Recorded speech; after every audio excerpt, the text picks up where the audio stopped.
back to another episode of Collector's Quest. I'm Tyler, here with Johnny. Johnny, what's going on?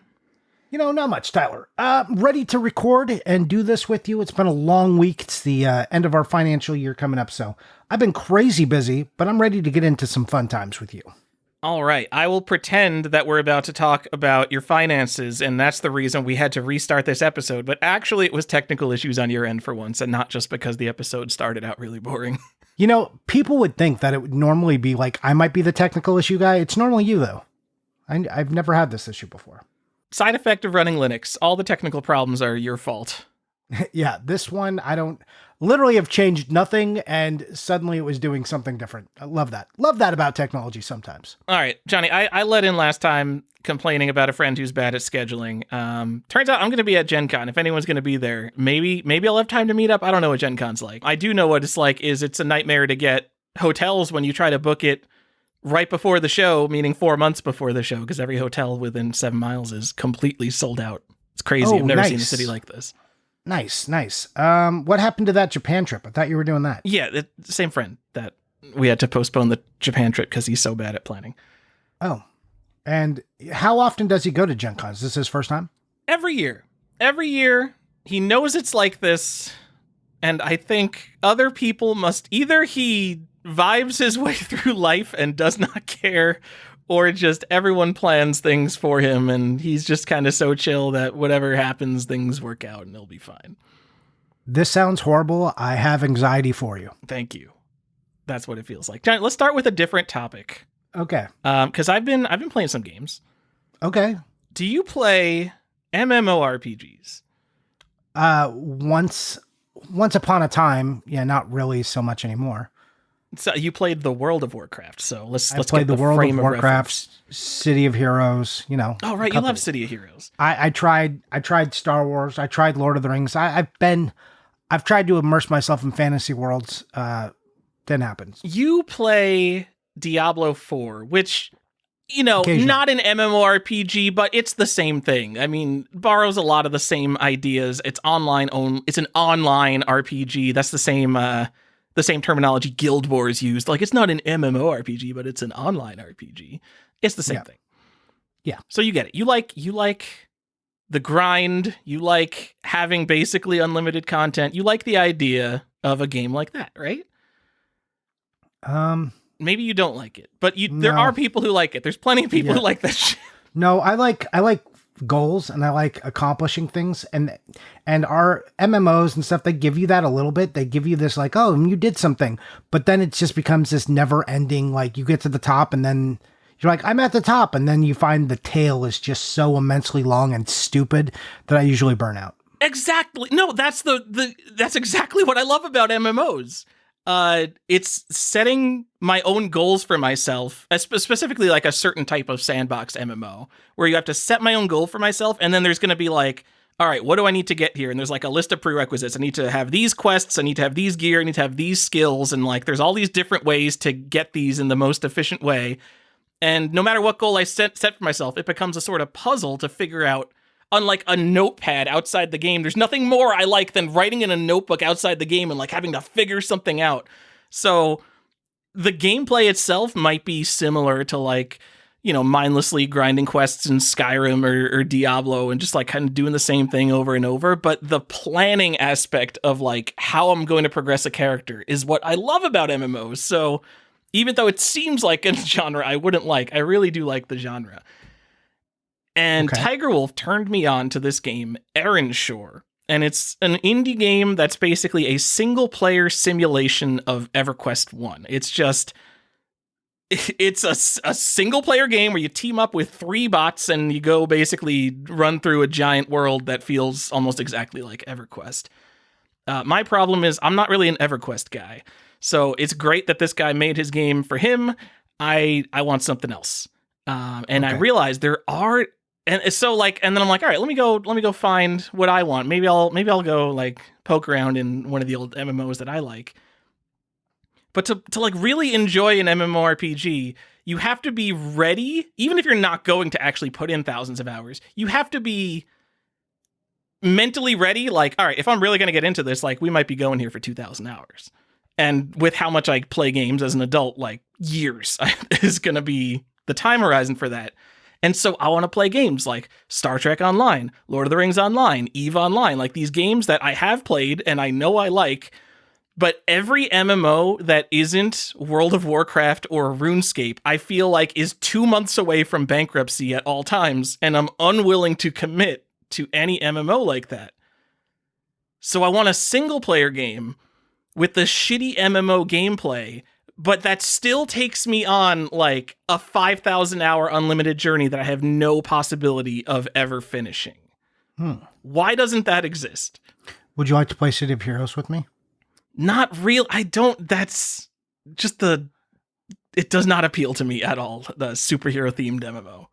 I'm sorry. You can make it fantasy themed. I don't even know what that means. It means you can dress up and have a sword and a shield. Okay. So City of Heroes is one that has like a bunch of community support. You probably can run an actual private server of City of Heroes, right? You can. Yeah. And like Star Wars Galaxy is a good one for that. The original RuneScape is, but original RuneScape is pretty rough. But like a lot of the games I want to play, like either they don't have private servers or the ones that do exist are based on stolen source code and are like legitimately sketchy and will give you viruses for running them. Yeah. And just give me the objective-based single-player RuneScape. Why doesn't that exist? I don't understand. Like, this game is great. This Aaron Shore game, it's not for me, but I'm happy it exists for the people who want it. It's kind of low budget. It's not like exactly what I'd be looking for. I'm mad that this genre doesn't exist. People, look at the top charts of Steam. The game Vampire Survivors is a terrible game. Cookie Clicker still in the top 100. How old is Cookie Clicker? Cookie Clicker is literally in the top 100. It's like par with Civilization 7. That's crazy. Euro Truck Simulator 2 has been there for over 10 years. Euro Truck Simulator 2 is not a good game. You drive a truck, it's not even that well made, and you're fucking lying to me if you're telling me it is, because the scale is weird. It's a weird game, but it doesn't matter that it's not a good game. It's a type of bad game that people want to play, and the gameplay of MMOs are like actively bad. MMOs are not good games, but they're bad in a way that people want to play them. So I don't know why this game doesn't exist. I don't know. These are games for people who like to find boxes that fit in other boxes. Yeah, forever. Yeah. The problem is that when you get that kind of person engaged in a game, you can monetize them forever. And that's why all of these are free to play and subscriptions and microtransactions, because they're the perfect kind of game to exploit the player base. Which is why, hey, I'm looking for something that doesn't exploit the player base. Because not only, like, I'll just go play RuneScape again. That's the answer here. But not only is that another subscription, like, there in 10 years, I guarantee RuneScape will be worse than it is now. Like, it's a fact that, like, investors will come and exploit the player base slowly and more over time. And I don't want that. I'm sorry, Tyler. There's always going to be the monetization. Like, but there's not, we need the indie people to save us. I know, you need to find dead games that have been resurrected. And I don't know, like, what you want is like basically WoW, but private. Like, WoW isn't exactly what I want. I mean, I guess it kind of is, but the thing is, I would like the earlier WoW stuff more than WoW the later Classic. WoW stuff. Yeah, you want WoW Classic. But the earlier WoW stuff is a little bit more group-based. Yeah. Even if WoW is, the single-player MMO for babies, if you were in 2005 and you were an EverQuester making fun of the WoW babies. Yeah. How'd that work out?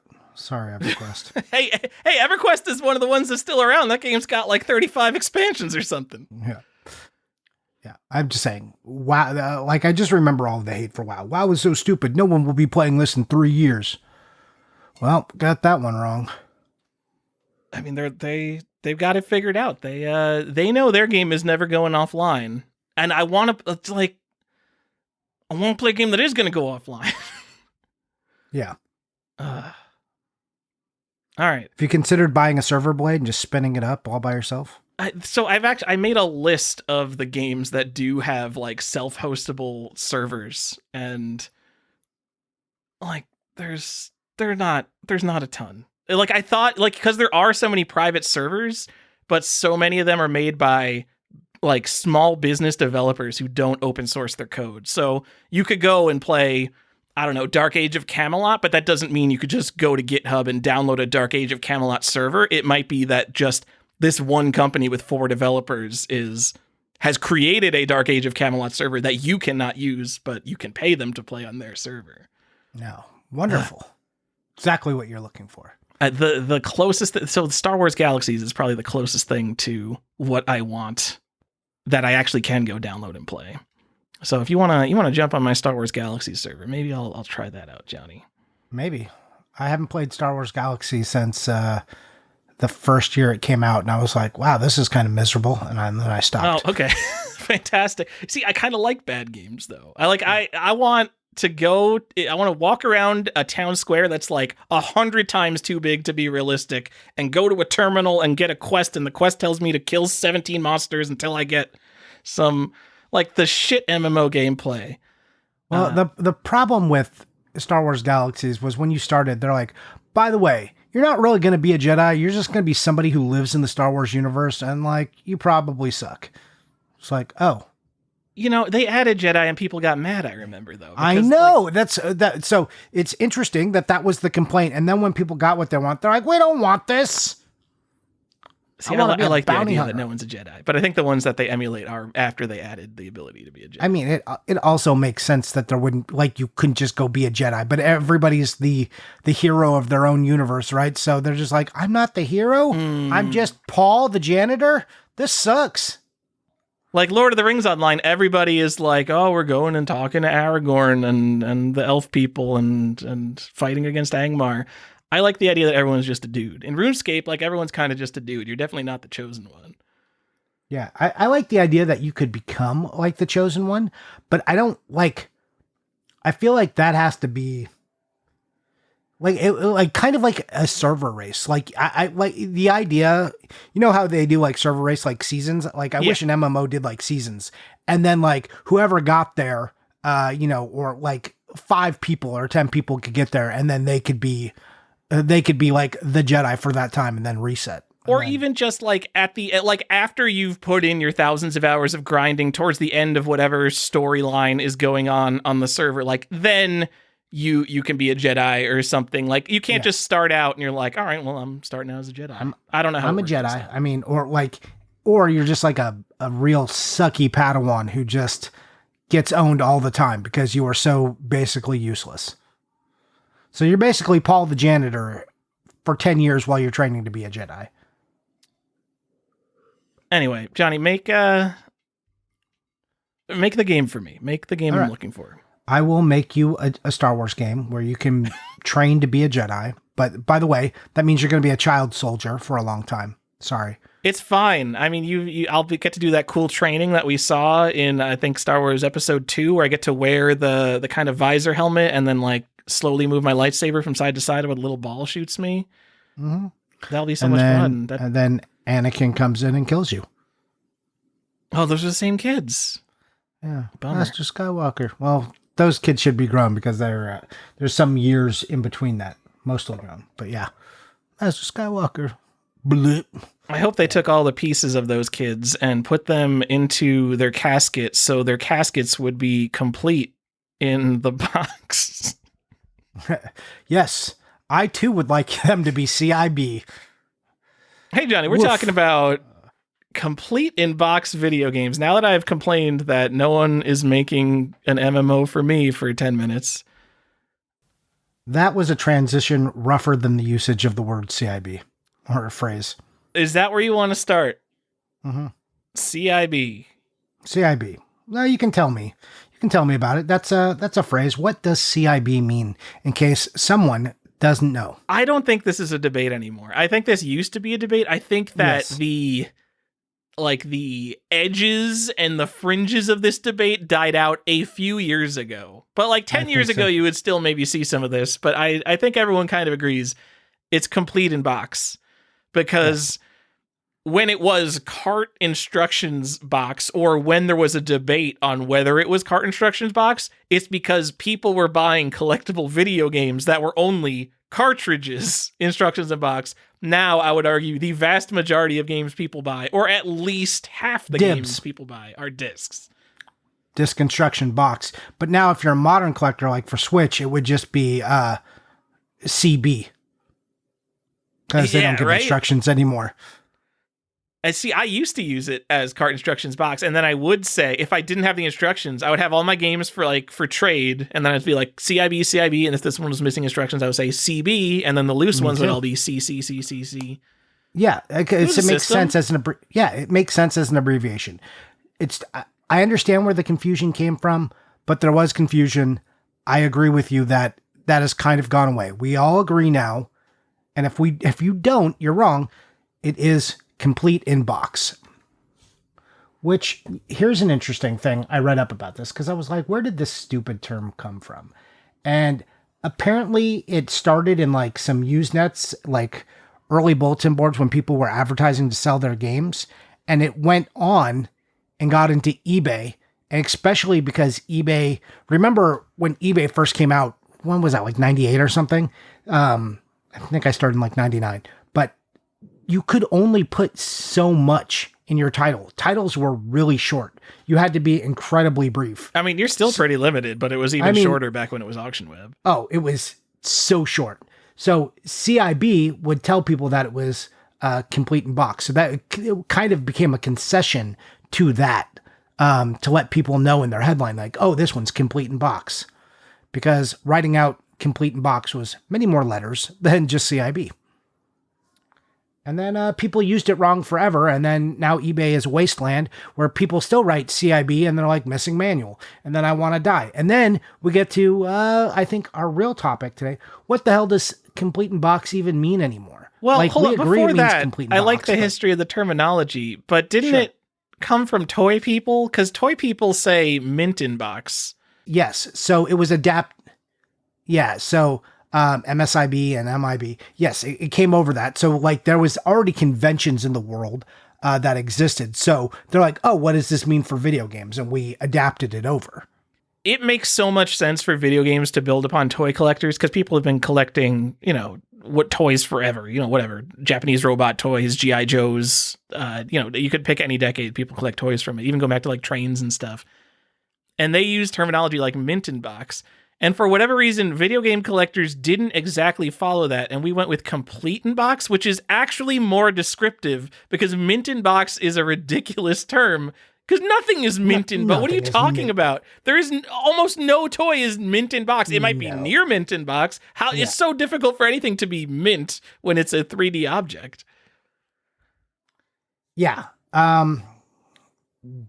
Ridiculous. You want more history? So I'm going to give you some more history, some fun facts.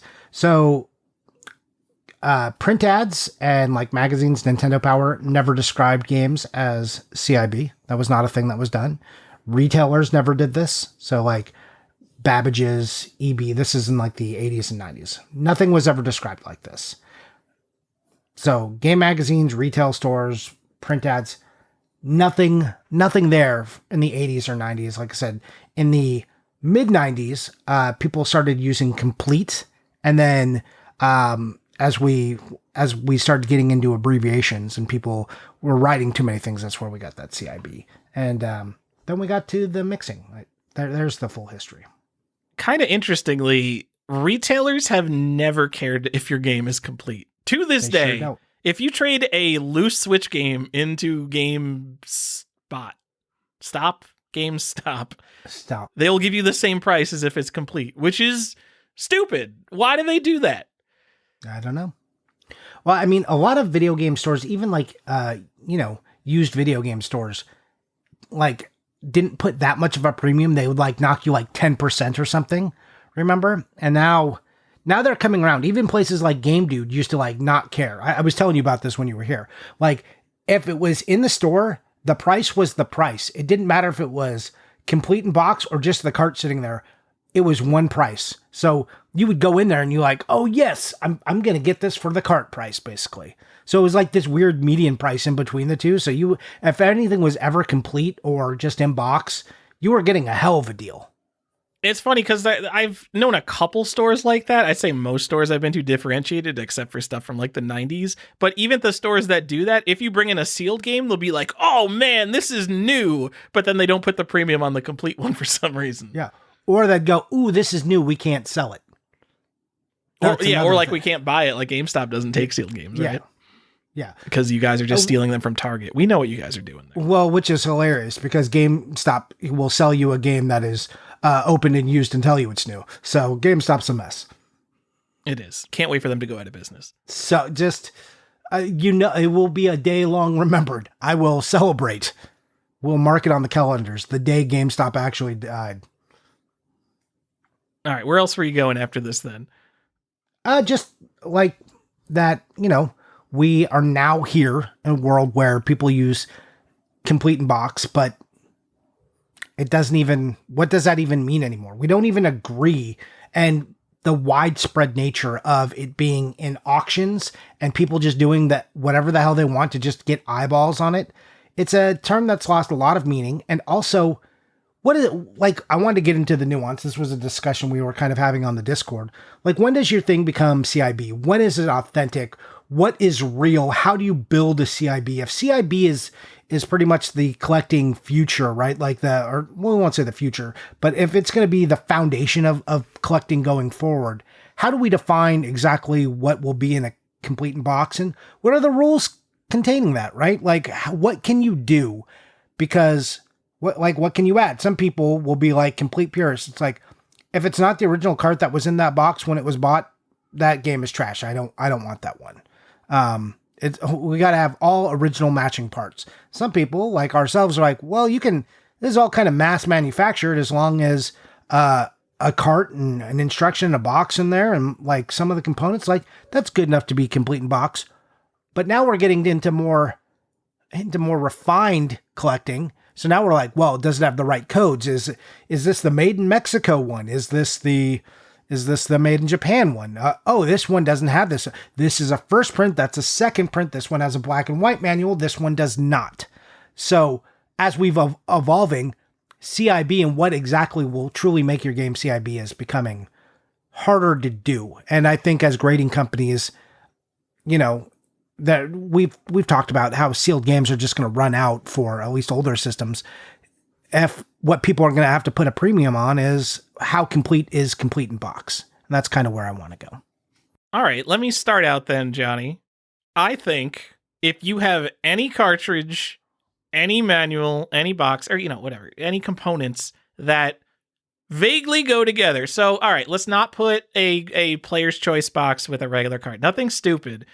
If all your stuff vaguely goes together, like obviously, nothing obviously mismatched, go ahead and put complete or complete in box in your auction title. It is, if you are just a guy selling video games, if you are Phoenix Resale, you're not Phoenix Resale, if you are one of Phoenix Resale's followers who is hitting the garage sale circuit or whatever those guys do, and you find a copy of Snowboard Kids 64 and you are just going to flip it and do not care about video games, just put CIB in the title. I mean, obviously you're going to, because you want to hit those searches, but that does not make me mad if you're missing an insert or something. Yeah. I'm not too mad about that. So where do we go from there? What's next? If that's that level, how do we differentiate that? I think for the true collectors, if you're putting fully complete or 100% complete or 100% CIB, whatever, some kind of variation on that terms, that means that is like your signal. Hey, I'm a collector. I know what I'm talking about. I have done the research, and these are actually all components that go together. And so you can't make me mad by saying CIB unless you're like missing the manual, which is like CIB read description. Like, fuck off, dude. What are you doing? But if you say 100% CIB and then you're missing something, especially when you put 100%, if you're missing like the cartridge baggie, dude, you're not 100%. 100% is 100%. So, well, let's talk about that. Because how do we know what 100% is? There's too many issues that happen. And like, yeah, I'll get into the edge case stuff later, but how do we know that every print of it, because there's so many print of so many of these games, that they all came with the baggie, that they all came with the little dust protector? How do we know that all of this happened, that all of them had this Nintendo Power insert? We're making a lot of guesses. There's a lot of assumptions on what actually makes 100%. I mean, everything is the best guess of nerds on the internet. There will never be a definitive thing where you could say, oh, everything here 100% matches. And you know what? Like, maybe we shouldn't care as much as we do. I think in most cases, these are things that were mass produced in the tens and hundreds of thousands, and it doesn't really matter unless it's something really special, something that's like actually like some kind of historic artifact. I'm talking Super Mario Brothers, Doom, something like really important to pop culture and the medium. If you just have a copy of the Magic of Scheherazade and technically the date codes on your cartridge don't match when that -1 box was released or whatever, and you'll never know it, like, you shouldn't be worrying about that. Also, who knows that -1, because the -1s can get mixed up too, right? Yeah. Because you can have a -1 box and not a -1 cart, and you can have a -2 manual in there too. It all gets very confusing. People put a lot of like, oh no, it has to, and this is my problem. It's like people would be like, nope, if it's -1, everything's got to be a -1. Some games have a -1 box and don't have a -1 cart. So like, what are we talking about? If someone thinks all the dashes have to match, show them any Game Boy game, and like that health and safety insert will be like a -11. Yes. I mean, I went deep into this just to prove people wrong.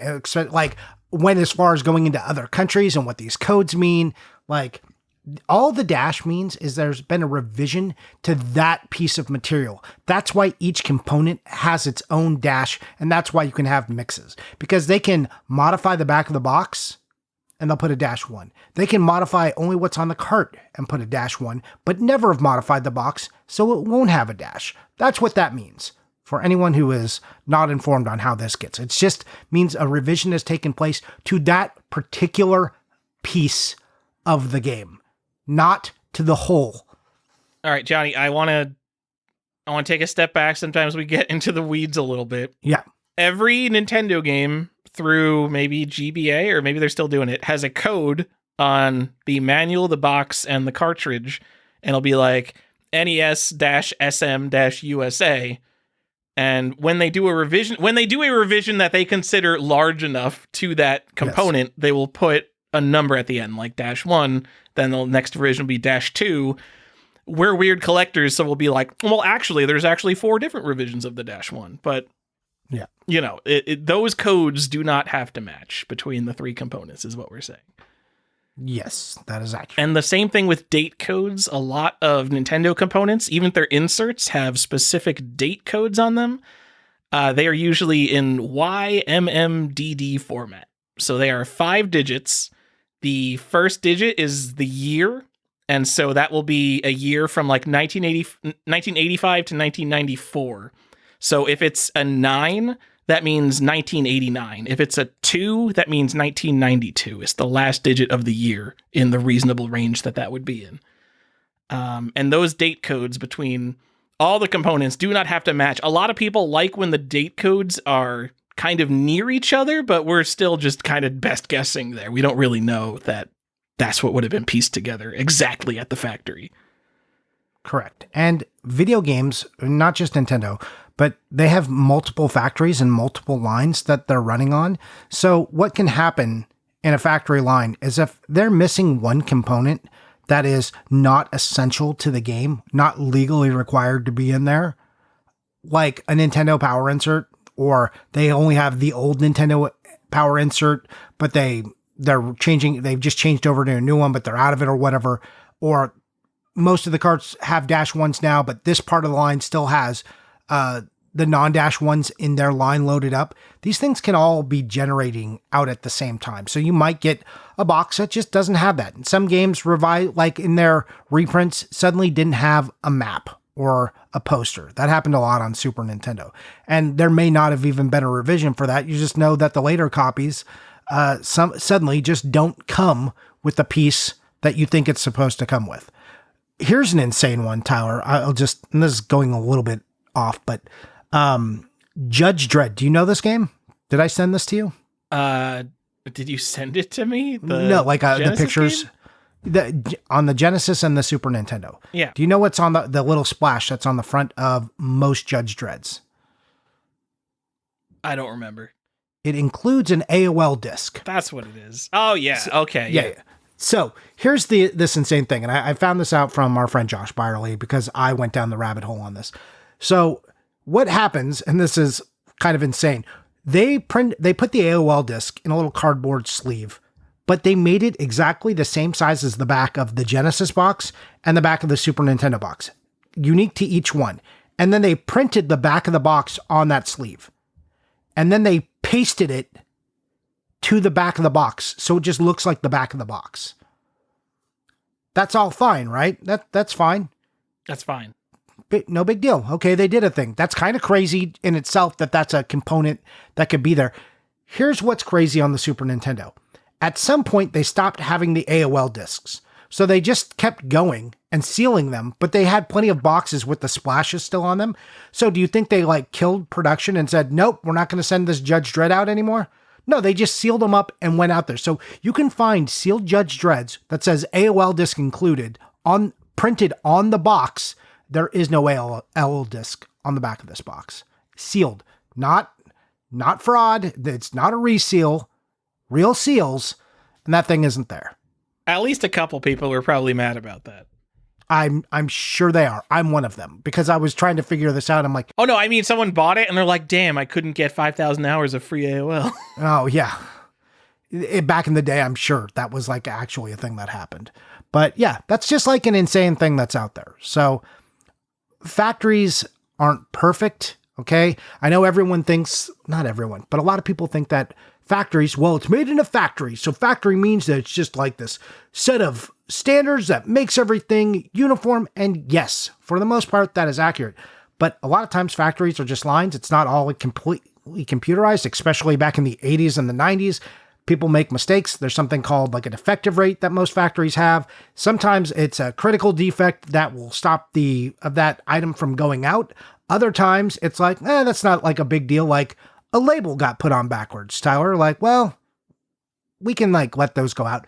And then you have these other retailers that take secondary items. So if you know an item is oh, we've got some problems with this one. All these boxes were dinged. So that's a thing that can happen. Something that was going through the pressing box or through the pressing part and all these corners got dinged. It's now of a subpar quality. It doesn't mean or maybe all the Nintendo Power inserts didn't get added, but we can still sell it. But send it to our secondary retailers like KB, because KB wasn't a primary retail store. A lot of times they got seconds, which usually discounted items. Some smaller stores would get these to go out, and that's where you would see, or wholesalers would get them, and then they do their own crazy bundles. So this kind of thing happens. It's normal for a factory to have something between a 3 and a 10% defective rate on all of their items. Doesn't mean it's complete. When I say defective, it doesn't mean it's broken. It's not usable. It just means there might be some issue contained therein. Some of it with intolerance, some not. Usually the ones not intolerance get pulled out, don't get shipped out, or they get repaired or restored into a place where they can go out. And when that happens, that's a whole other thing, refurbished, right? Where you can then get things in the box that aren't in there. Nintendo has their own refurbishing facility, and they do that. So they started stamping their stuff, as we know, later on. So CIB can mean a lot of different things. There's no 100%. And as Tyler said, we're just kind of guessing. So a lot of our content lists are our best guess. And for the most part, especially with Nintendo, Super Nintendo, Genesis, we can kind of tell you what's supposed to be in there. Game Boy, most older system, PlayStation's kind of easy. We can tell you most of the components that you're supposed to see in there.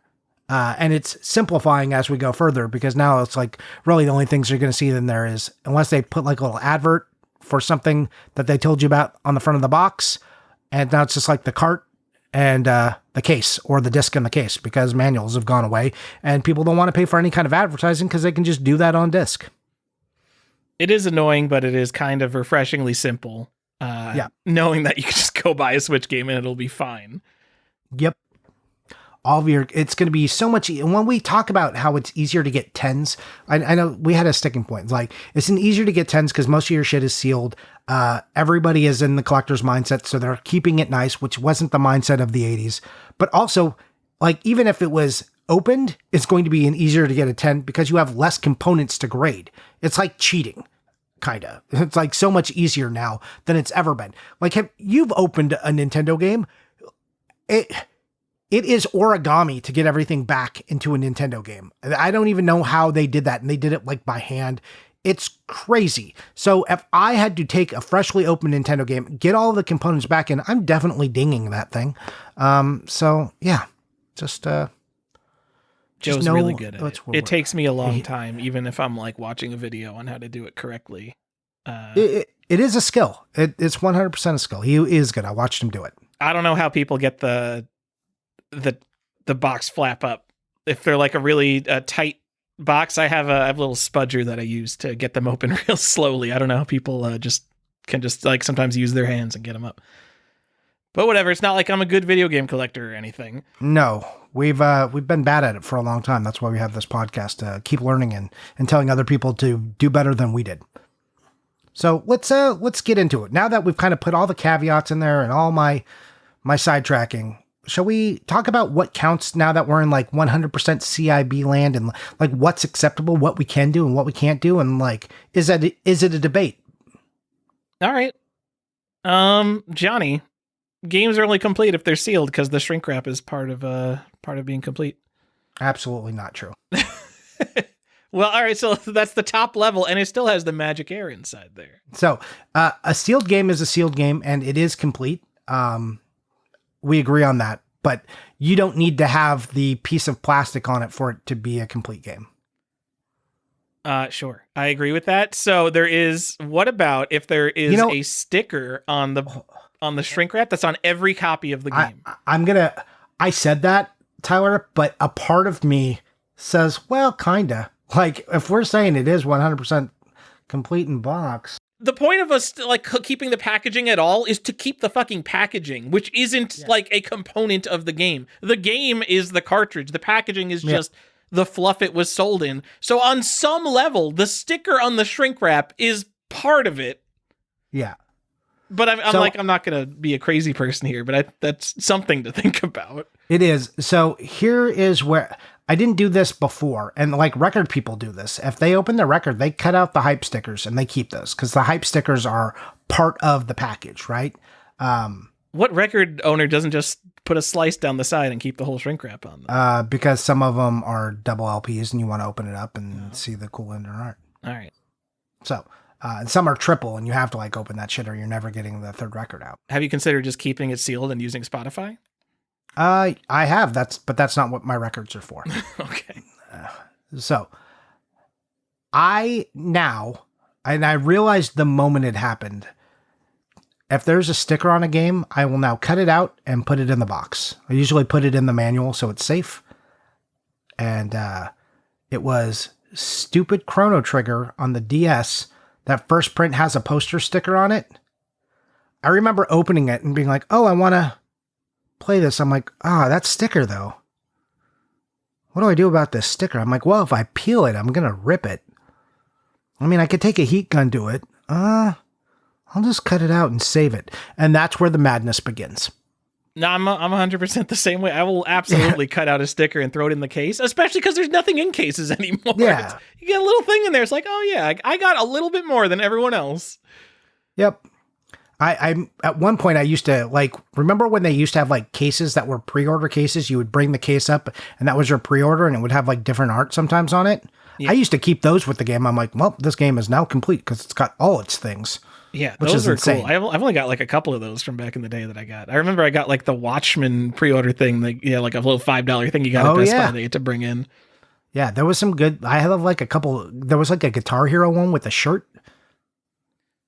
This is the good stuff. This is the stuff like no one has in their collection, like these little pre-order bonuses and cases, and like the stuff's not that expensive. Guys, maybe go out and collect pre-order stuff. It's really we have that in our episode doc. It's like cool pre-order stuff. Oh, really? Yeah, that's literally one of the things I have in there as like, hey, cool pre-order stuff. Let's talk about it one day. Anyways, Johnny, something I really enjoy because I don't get a chance to open a lot of boxes anymore because a lot of things are like, Switch cartridges. They're cases. They're like clamshell cases, a lot of things like Blu-rays and things like that. But every once in a while I get like an NES homebrew and it's a legit cardboard box and I could do the crazy person thing of just putting like the thin little slice in the top and opening up the flap just so like I keep everything that's like, it's like still in the shrink wrap, but I can open it. And because I always see games like that. I love games like that now. And I'm like, what crazy person owned this? But they must have been someone who saw like a toy collector do that or a record collector do that. And they're like, oh, that's a good idea. They probably did it with their records. And they're like, I should do it with my Nintendo games too. And now they're passing that information down to me. And I'm like, I should be a crazy person and just like put a little slice in the shrink wrap so I can keep the shrink wrap on this box. Yeah, because I love being that crazy person now. Yeah. It like, and they're probably like, oh, it's more protected this way too. Exactly. Back then they didn't have like plastic boxes we put around our things.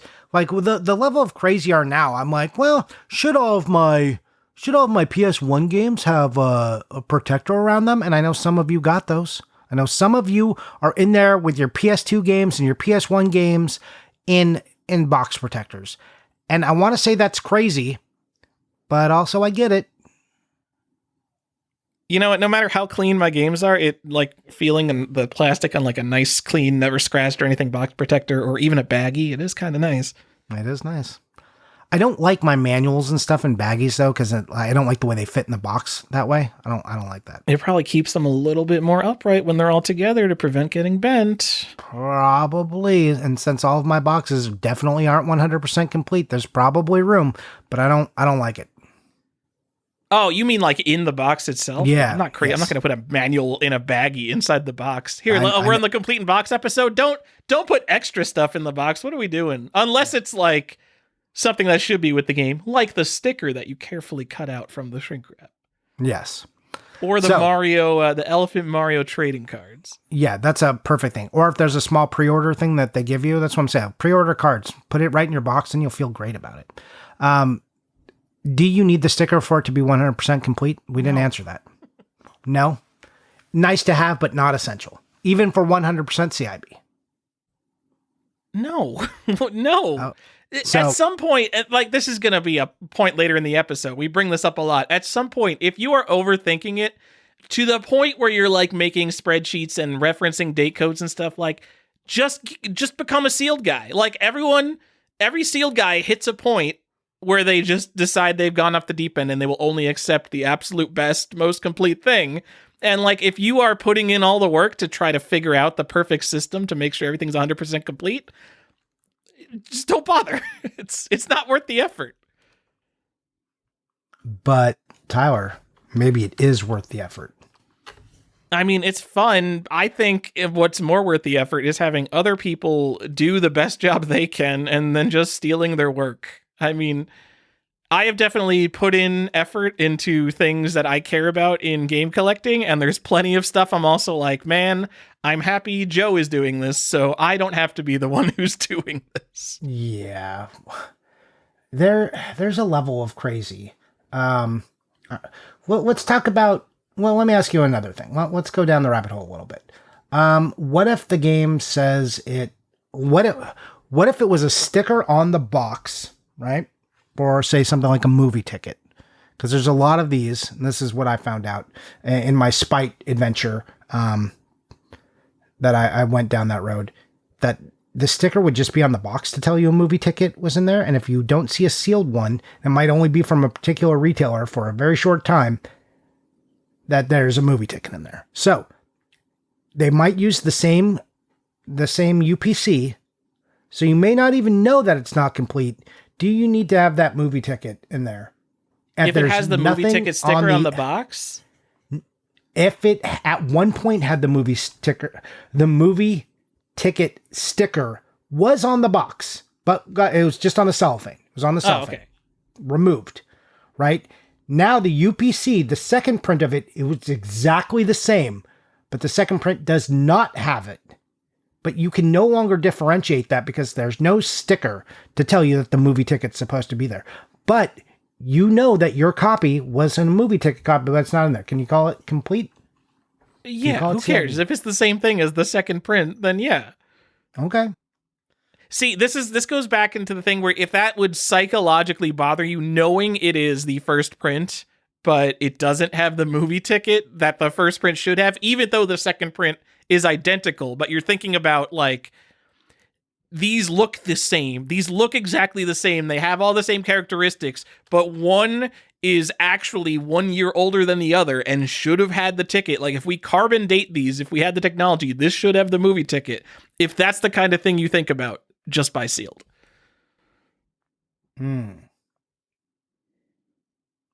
Tyler. But Tyler. Yeah, you're right. You should just buy sealed in that case. Johnny, but it does bother me. I'll swap a baggie. If someone has a lot of 20 NES baggies up on eBay, I'm bidding on that all day. I'll take your baggies. I don't care. Your sleeves, your little styrofoam blocks. I don't really have any NES games missing styrofoam blocks because at that point, like if something has happened to the styrofoam block, that box probably isn't in good condition anyway. Okay. Like, well, let's get into the weeds on this. So now we're getting into the components. Okay. Baggies are like kind of a whole other conversation. Let's start with something easy like the styrofoam. What if you got a repro styrofoam in there? Throw styrofoam in there. A repro, are you calling it 100% complete? That's okay? I would be a little bothered. I'm not lying. I would be. So it's the same thing like a cartridge baggie. Like you could get a repro baggie for NES, I'm sure, but I wouldn't want a repro baggie. But if you gave me period correct styrofoam or a period correct baggie, I'm not going to care that this is a 1992 baggie going in a 1987 game. As long as it's like relatively correct and not a complete reproduction, I'm fine with it. Okay. And you know what? Honestly, if it's that or nothing, like you're like, what are the chances you find original NES styrofoam? If it's that or nothing, just put the repro styrofoam in. Like for your Sega CD and Saturn games, it would be such a pain in the ass to get all of those with original styrofoam in, not styrofoam, the original foam. There's a piece of foam that presses against the disc to keep the disc in the case during shipping, I guess. And they make repros of that. Sometimes you get an original, but it would be a pain in the ass to get hundreds and hundreds of original pieces of foam. Yes. I don't care about the foam, like the foam blocks. I would like to have all of them. Original, obviously better, but I'm not going to tell you your thing's not 100% CIB without the foam. The question really becomes, in a listing, do you list that it's reproduction foam, or are you just like, this is 100% CIB? I don't have the knowledge to know what reproduction foam is. Like, I haven't added any. I wouldn't really have a problem because I'm not going to go through the effort of getting real foam. But, you know, if I knew I had repro foam, I would call it out. But okay, it wouldn't really bother me. Same thing with the styrofoam. Like, I do not care about the styrofoam at all. Just like as long as it's is doing the job. It's because it's so not special. It's so It's so ubiquitous. I don't give a shit about this. It's even less interesting than a dust sleeve, which let's talk about next. Dust sleeves, Tyler. There are specific dust sleeves for specific games, and they may have changed during the print run. Are you bothered by this, and is your game complete without a dust sleeve? Easy question. I mean, obviously your game's not complete without a dust sleeve. Okay. But you said as long as it's got the essential components, like, that's complete, right? Not 100% complete, but it's complete.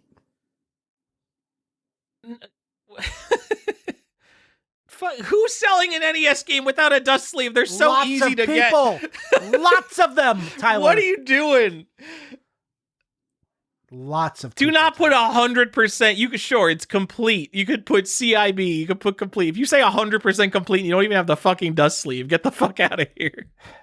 I'm talking like expensive games. I bought a $500 game once that did not have the dust sleeve with it. I was That's like, chaotic. What? That's crazy. Everything else was so nice, so I don't even know, like, if you were selling this nice thing, wouldn't you just put one random one on it? Right? Like, the people buying that, like, most people are not going to check the dust sleeve variant, so you could just grab any dust sleeve and people will be like, oh, it looks so nice, it's probably correct, right? Yeah. Yep. It was insane. And the price wound up being lower because of it. Like, they didn't get it. There was an open auction. I think I paid like $400 almost. But it was like a $500 game. But I got it for less because people were like, ooh, it doesn't have that dust sleeve. I was like, who gives a shit? I got a pile of them over here. Okay. A pile I need to get rid of. Oh my God. Oh man, I still need some. I think I'm down. I think I need like 3 or something, but I always like to have more around. So I'll take your dust sleeves. I think that the dust sleeve variant matters a lot to me. So I know there are many like micro variants of the plain black dust sleeve, and some of them are clearly like unlicensed. If it's mostly the same, I will be fine. I think like if you just simplify it down to black NES dust sleeve, regular Nintendo dust sleeve, shiny Nintendo dust sleeve, like most people do, then I think you're golden. I think that's fine. Do you care if your game has the wrong dust sleeve? Like for 100% complete, do you care if you've got a shiny one and you know it's supposed to be matte? Here you go. Johnny, I have told this story before, how very, very early on in collecting, I replaced dozens and dozens of dust sleeves with shiny Nintendo dust sleeves because those ones look the best. They're the coolest. Absolutely. It has been almost 20 years. I have not fixed them. I don't even know which games they are anymore. So I have to go through all my games and fix them at some point. So the fact that I have gone 20 years and I've never actually done the work, technically I can't say it bothers me, even though it does bother me because I still know in my heart I have so many incorrect dust sleeves. At least they're the good ones. They're the shiny Nintendo ones. Those are the best dust sleeves. No, they are the best one. They do look the nicest. Absolutely. It looks like Nintendo lowered its quality when they went to the matte ones. And then when the black ones, yes, they're like third party, but you're just like, ugh. It would bother me more if I had gotten rid of the originals and like, oh, I gotta go find all the right dust sleeves. I have them all. I've got a huge bin of all my old dust sleeves, so I have the components. They're just in the wrong spot, and they have been in the wrong spot for almost 20 years. So here's my take on it now.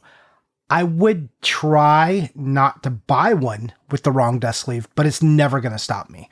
And then once I got it, I would, on all new stuff coming in, I would try to put the right thing on it before I put it on my shelf. Yeah, putting stuff on your to-do list, like this is like a to-do list item that I will never get around to. Probably until I like consolidate my collection down at some point in the future. I'm like, oh, I'm an old man. I got to sell off all the stuff I don't care about anymore. And then when I really care about Complete in Box NES, which is the thing I maybe care about most, I'll have to go and fix all my stuff again. But when I have this many games as I have, there's too many other line items to do, really. Yeah. All right, let me ask you on this one, because Nintendo dust sleeves are very specific. What about Super Nintendo? What about them? You calling it 100% complete if you don't have the little dust sleeve on it? See, this is... There's like a subjective call, like how if we're talking about a matte sticker Super Mario Brothers, like a $10,000 game, well, you know, whatever $1,000 game, all of a sudden, like I'm really concerned that I have early date codes on the chip. I want to be 100% sure that my cartridge date code matches that box. That's an important thing to me. Any Super Nintendo game, like there's only so much I can care about. Like my Super Mario World, I want to have a dust sleeve. My Super Metroid, it would be nice to have a dust sleeve, but I'll be fine. I'll live. Like I wouldn't take like Magic of Scheherazade on NES without a dust sleeve, but like my Super Nintendo games, like I don't even know which ones have little dust sleeve. Well, not all of them came with one. That's the other thing. Oh, that's garbage. Fuck. Yeah. I know there's 2 variants of the boxes, right? Of the card holder. Like I don't even know, like, and then there's like repro ones. Like I've never learned that, or whatever came in my Super Nintendo boxes is what's in them, and I'm kind of fine with it. All right, next on this line then. So these cardboard protectors, Tyler, Do you need that cardboard protector to be CIB? Well, yeah, I'm not going to have just a cartridge flopping around in a case. What if you just have a cartridge instruction in box, Tyler? That's no. No one has that. Who has that hasn't got like a repro one? Like, yes, it sucks to get repro cardboard thing, but it's better than having it flopping around in the case. Like, I wouldn't want an NES game that didn't have styrofoam. Like, yeah, oh, you got to put the repro styrofoam in. Maybe you know what? If you want to really be like, you really don't want to scam yourself out of having like the complete experience. Write repro on your styrofoam. Write repro when you put in a repro cardboard like cartridge holder into your Super Nintendo game. Write repro on it, so you don't have to like look at it at the light and try to determine whether it's real or not. Just have a little note like, oh, okay, at least I know this is a repro. If for some reason I walk into real SNES cartridge cardboard holder things, I can replace it. But I mean, you're gonna need it. It's better than having nothing. I mean, it's a structural component. It'll prevent your stuff from getting damaged. So here's a thing I didn't know for a long time. I did not know there was two different types of box inserts. The cardboard insert. Had no idea. Because every Super Nintendo game I bought came with the like rectangular center holder. Never the top one. Yeah, so one has kind of a cutout where the cartridge can slide into the top. And the other one is just a tray. Like a big rectangular bowl. Yeah. Just a tray your game sits in. I didn't know that because I'd never seen it before. So I thought for like well into collecting that it was like that all the top ones were just like repros. And I'm like, oh, it's just easy to make a repro of this, I guess. So here's a way they did it. Then I'm like, wait, hold on. These are original? I was so confused. I thought that was the case with Game Boy games, because some Game Boy games come with plastic inserts, right? Yeah. And I thought those were all repros too. I would go to the game store, I would have them open up all the Game Boy games, and I'd be like, this has a repro insert. I don't want it. Yeah. Nope. So I'm going to go ahead and say it is fine, though, to call yourself 100% CIB if you have a repro in there. I don't really care. That's, again, it's such a non-special part. But when you get into Super Nintendo, it's like, the different type of tray matters. So, and there's not reproductions of that center tray. So the center tray ones always command a premium. So I don't know how to determine a repro SNES tray. Like, I'm sure I could look it up. I'm sure there's a YouTube video that goes over it. I could probably tell like a repro third-party NES dust holder based on feel, just because I felt so many of them in my life. The only time I would care when I would actually like look it up and try to get it right, like if you have if you have that Super Mario World CIB, like I really would like knowing, like that's going to be like a centerpiece type thing. I want to know that doesn't have a repro thing in it, especially something like Earthbound. Like, yeah, you can get the repro cardboard insert. Yeah, if yours doesn't have one, like you don't really have a choice. You have to get the repro cardboard insert. But that's something where like it would very much bother me. I would rather pay the premium just to get one with the real cardboard insert. The more expensive the game, the more it's going to bother me. True. And the more money I'm spending on a game, the more it's just, I just want it to be right. And I'll probably just spend what's right. Yeah. To make it right. Okay, Tyler. Baggies. If it does not have the baggie, are you okay calling it 100% CIB or just CIB? You can. I wouldn't. I wouldn't call it, but I wouldn't be mad at you. So I was being facetious when I said I would be mad at you. Maybe I wouldn't be mad at you because like we're not counting the shrink wrap, but yes, it was technically in the box. And no, before you ask, no, I would never reproduce a baggie. That would annoy me to no end. Because okay, but what does that like? We're gonna get into that conversation later, but I mean, literally the reproducing a baggie, like having the cardboard insert. What does that mean? What if it's the same factory making the same bag, same grade of plastic? This is no, the carbon dating is wrong. Does that matter? No. That factory is gone. Those machines are aged or don't exist. There is no one making it to the exact specs because limited run games came out and they're like, we made the Sega CD and Saturn cases to the exact specs, and they're fucking not. Like, you could feel, I got my first one and I'm like, oh, that's not a fucking Sega CD case. Like, just feeling the plastic, I knew it was different. It's not bad, but it's like 100% different. I could feel it in like 1 second. That's a different thing. And also, like, carbon dating the plastic? What are we talking about here? I don't know, man. Okay, Tyler. It is like, if it's just a company that makes bags, like, well, you know, zippers are made pretty much by one company, right? They have been making zippers forever. Is YKK. it the zipper company? Yeah. Okay. So YKK. They pretty much have a monopoly on zippers. If you didn't know that, there's a couple, but it's like mainly one company that makes all the zippers for all the things. You're telling me that if they just like reproduced a zipper, like that's a reproduction zipper? It's not just a zipper? It's a reproduction zipper. Why? It goes down to, why can't I replace the staples in my comic book? Why can't you replace the staple? What if they're the same staples? So, like, all right, if you found a box of baggies from the factory, these were in the factory in 1989 from a Nintendo factory, yeah, go ahead and replace the baggie with that. But if it rolled off the line in 2017 and it's being sold by China, then I don't know. What if it's being sold from the same factory? I mean, nothing is the same anymore. Like, it would... I understand that the thought experiment is that they're making the same thing, but nothing is the same. Everything has been, like, shrinkflationed and enshittified. Okay, let's go one step further.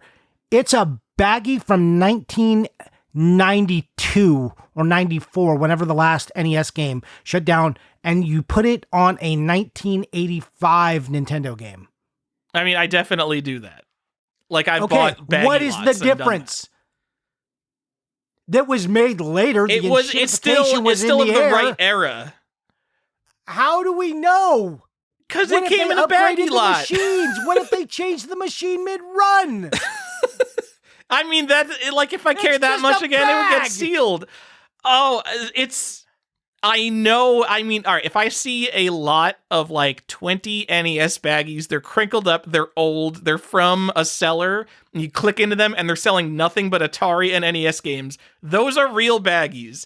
I have nothing that I have to like think about, like, all right, those are from the right era, those are the right thing. If I go on Amazon and I buy like NES era baggies and they're made from the same factory, in my mind, I will always know that my baggies are not technically from the right era. Technically, but what does that mean? How is that even real? It's just the same material. What if you did a material test on it and found out the components were a 100% match?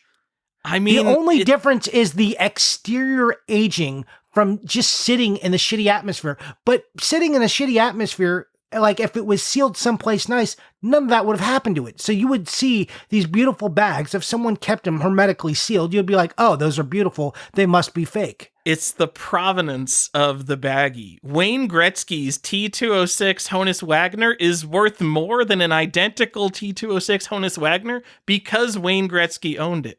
The regular baggies that were definitely a part of some shitty game from 1992 are worth more to me than ones that I get on Amazon that are identical. But we don't know. Like, what if the machines changed? What if, like, again, it's too much not to know, and they're so not special. They're so not special to be this hung up about them. I mean, I'm not being hung up about them. I don't really care that much. I'm just saying I wouldn't put a known repro baggie on. How do you know what makes that a reproduction though? I mean, like, all right, let's be real. The factories in reality, in the real world, do not exist. They're not still on. Anyone making an NES baggie is just doing it to whatever specs are the same. Yes. And it's probably going to feel a little bit different. Probably. And it would just annoy me. It would annoy me because you're not really making it, it's not something that's necessary. So, for all the people out there who don't understand that I am devil's advocating. I know. But there are people who like, that's an insane take, Johnny. I'm like, I just sometimes devil's advocate for the discussion because there are many people who will say to us things like this. Doesn't matter what I actually feel about a thing sometimes. So the thing is, That's how I feel personally, but like I'm not gonna go on a crusade about it. If you're like, if you want to get all repro bagged and you're like, yeah, it might not be a structural component, but it's also a generic component and it technically protects the cart and all that. Like, you can't be the most elitist complete in box collector because again, if you're going to be an elitist, go be a sealed guy.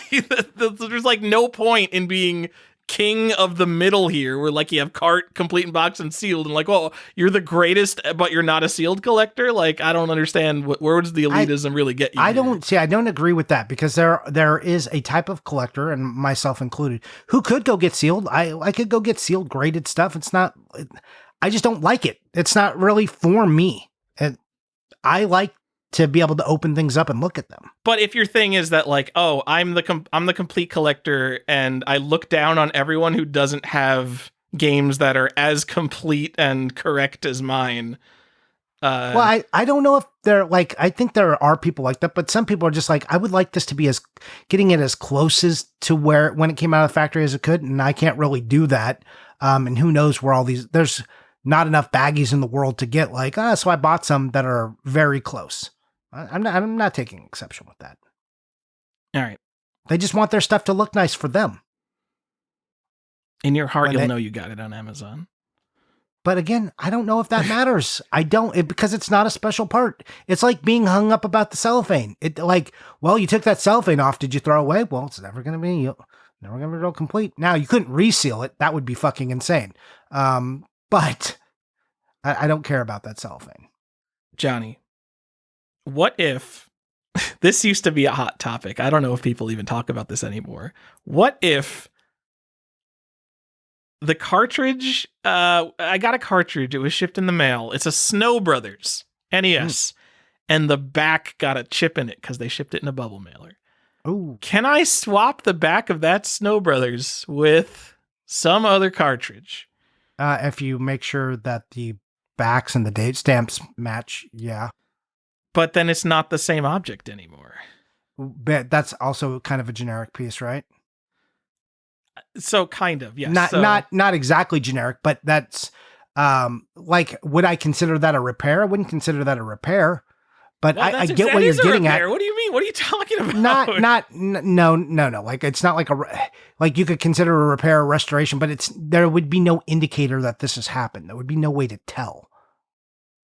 Because it will happen on the line too, where something will fall and chip and they'll just like pull it off and then replace it. Is that no longer the original one because that was the one that touched it first? What if the other back came out of a different factory? It's like a slightly browner shade. Like, oh, I don't like that. Like, I don't want to do that. But it does happen. I mean, and sometimes it's like, well, this is browner, but sometimes the shells do come from different production runs, the front and the back shell. So you will get games that have never been swapped that are slightly different colors. That drives me nuts. I have a lot of Game Boy games that are like that for some reason. I have Game Boy carts where like the front is all like fire retardant, whatever the thing they put in there, and it's all like brown, and then the back is perfect. Like, what happened to this game? I have too many games like that for them to be swapped because you need a security bit to open a Game Boy game. It's not like regular people were swapping the backs of their Game Boy games. No. Man. Yeah. So again, people will see this and they'll just make these, oh, that's not 100% of CIB anymore because clearly someone's done something to it. On the lines of restoration, though, like people who like kind of fancy or gussy some stuff up with like a marker or something, that's crazy. Don't do that. Like, don't. But I've seen people and do an amazing job on boxes that are ripped, Tyler, where it just tore, but all the components are still in there, and they'll get in there with glue perfectly and matched down, and it looks like it never ripped. But that's a repair. Like, that's like 100% a repair, but unless you were like hard looking at it, you would never know. It's weird. For big box PC stuff, there's a bunch of videos on how to repair and structurally enforce big box PC things, and some of them will like glue together like cardboard inserts to make flimsy boxes sturdier, and some of them in like a semi-permanent way. I don't think anyone in the console gaming space would be okay with anything that goes on there. No. Like, I don't know if If a box is ripped, but I want to keep it, I really don't have an issue repairing that box. I will glue together, like if there's a, like say a big box, what's the case that comes completely off? A slipcase? Not a slipcase. Like the top of the box, like completely removes from the bottom of the box. It's like a shoebox. Oh yeah, like the Accolade boxes. There's a word for it. Whatever. I don't remember the word for it. But like that top of the box is really common for those corners to kind of become split. Yes. And say it's like a mid-level PC game. I don't care. I'm not going to buy this game all over again. I've got like this brownish tape that I'll use to fix that corner, or I'll glue it together, and I just won't worry about it. It's not something I'm ever selling. It's not something I'm ever thinking about. It's not an important game. Whatever. I don't care. And the same thing, Atari labels, I will take a glue stick, I will stick them down so fast. NES games where the labels peeling up, I used to be on the side of like, oh, you can't restore your games. It's not original if you use a glue stick and stick the label down. Fucking stick your label down. It's a cartridge. It goes back to like, if you care, go get sealed, go get mint CIB. You're telling me I have a cartridge and I need to like treat it like it's the Mona Lisa? It's a cartridge. Stick the label down. But that's the thing. If we were treating it like the Mona Lisa, if something happened to the Mona Lisa, they would fucking fix it. That's kind of a bad example, huh? Yeah. Like in art, they do this all the time. Like art that's been messed up or cut or something, they'll go in there and they'll retouch and like completely, and no one's like, oh, that's not 100%. I mean, some art stops are. But like, it's insane. Like art is a crazy world too, because sometimes they'll be fixing a painting and then find an older painting underneath it and be like, holy shit, let's peel all this paint off and look at this beautiful thing we didn't know existed, which is madness. Yeah, I don't even know what's going on with art when they do stuff like that. All right, I want to keep on baggies real quick. Oh my God, we're going. Specifically the Zelda bag, Tyler. Okay, here we go. Okay. So you got a bag, you know that these are all generic bags, right? They're just, it's of the era, but all these bags are basically the same bag. But in the factory, we know what happened to this. They just put a little hole punch through it. So to be clear, sir, to fill in the people, for Zelda 1 and 2, the actual NES boxes have holes in them so the gold cartridge can shine through. And the baggie for these games also have a hole in them, so the cartridge actually shines through and you're not looking like through a shitty plastic bag. So Zelda 1 and 2 have specific baggies that go with them. Yep. I mean, they're the same baggies, except that they've got the hole punch in it. Yeah. If you found the hole punch, Tyler, you found the exact same hole punch and you know exactly how to do it, and you set up a template and you hole punch it. Is that okay? No, because that baggie didn't actually go on the Zelda line. You're just taking the same kind of baggie. This is just a bag. This is just a bag they bought. Imagine, they bought a lot of 1,000 bags for the run that day, and then they're like, oh yeah, this group's got to be hole punched. Someone put them through the puncher and then put them on the Zelda line. Excite Bike is fine though. Just fucking put them with Excite Bike. Man, like, at some point, like, I don't like this idea. Like, at the end of the day, if it's the exact same thing, it's the exact same thing. But, like, part of the object is the history of the object itself and not just what the object is. It goes back to, like, the provenance. Like, oh, Wayne Gretzky owned this, even though it is the same exact thing. So I very much don't like the idea, oh, I can create my own Zelda baggies because I have the exact same equipment and the exact same materials, and all it is it's not even adding something new, because something new would absolutely be like newly manufactured. You're taking something away. Oh. Here is, and we'll continue the conversation on some of the other stuff we have notes on, but here is why I don't like the idea of investing, and here's why I love games and I don't want to grade stuff and I don't want it sealed. It's because this is the kind of behaviors that it suddenly encourages and the conversations that suddenly have to happen, and we have to have an understanding and we have to know the nuance. But I just like games, and I don't want to think about if someone had this. Like, it's fine to have the conversation, but this is only a conversation because people, like, are going to realize financial gains by having the right baggie. How much do these stupid baggies sell for, Tyler? You know, when a Zelda with a baggie, the right baggie is in there, it goes for a lot more money, right? I would guess it's like $100 premium. I just bought one, actually. I think that might be in my this week's What Am I Buying? I just bought a late print Zelda. All my ones I've got with the baggie have been late prints because those go for the least amount of money. And it was over $300. It was decent, but like I was only paying for it for the baggie, and it had a sealed map.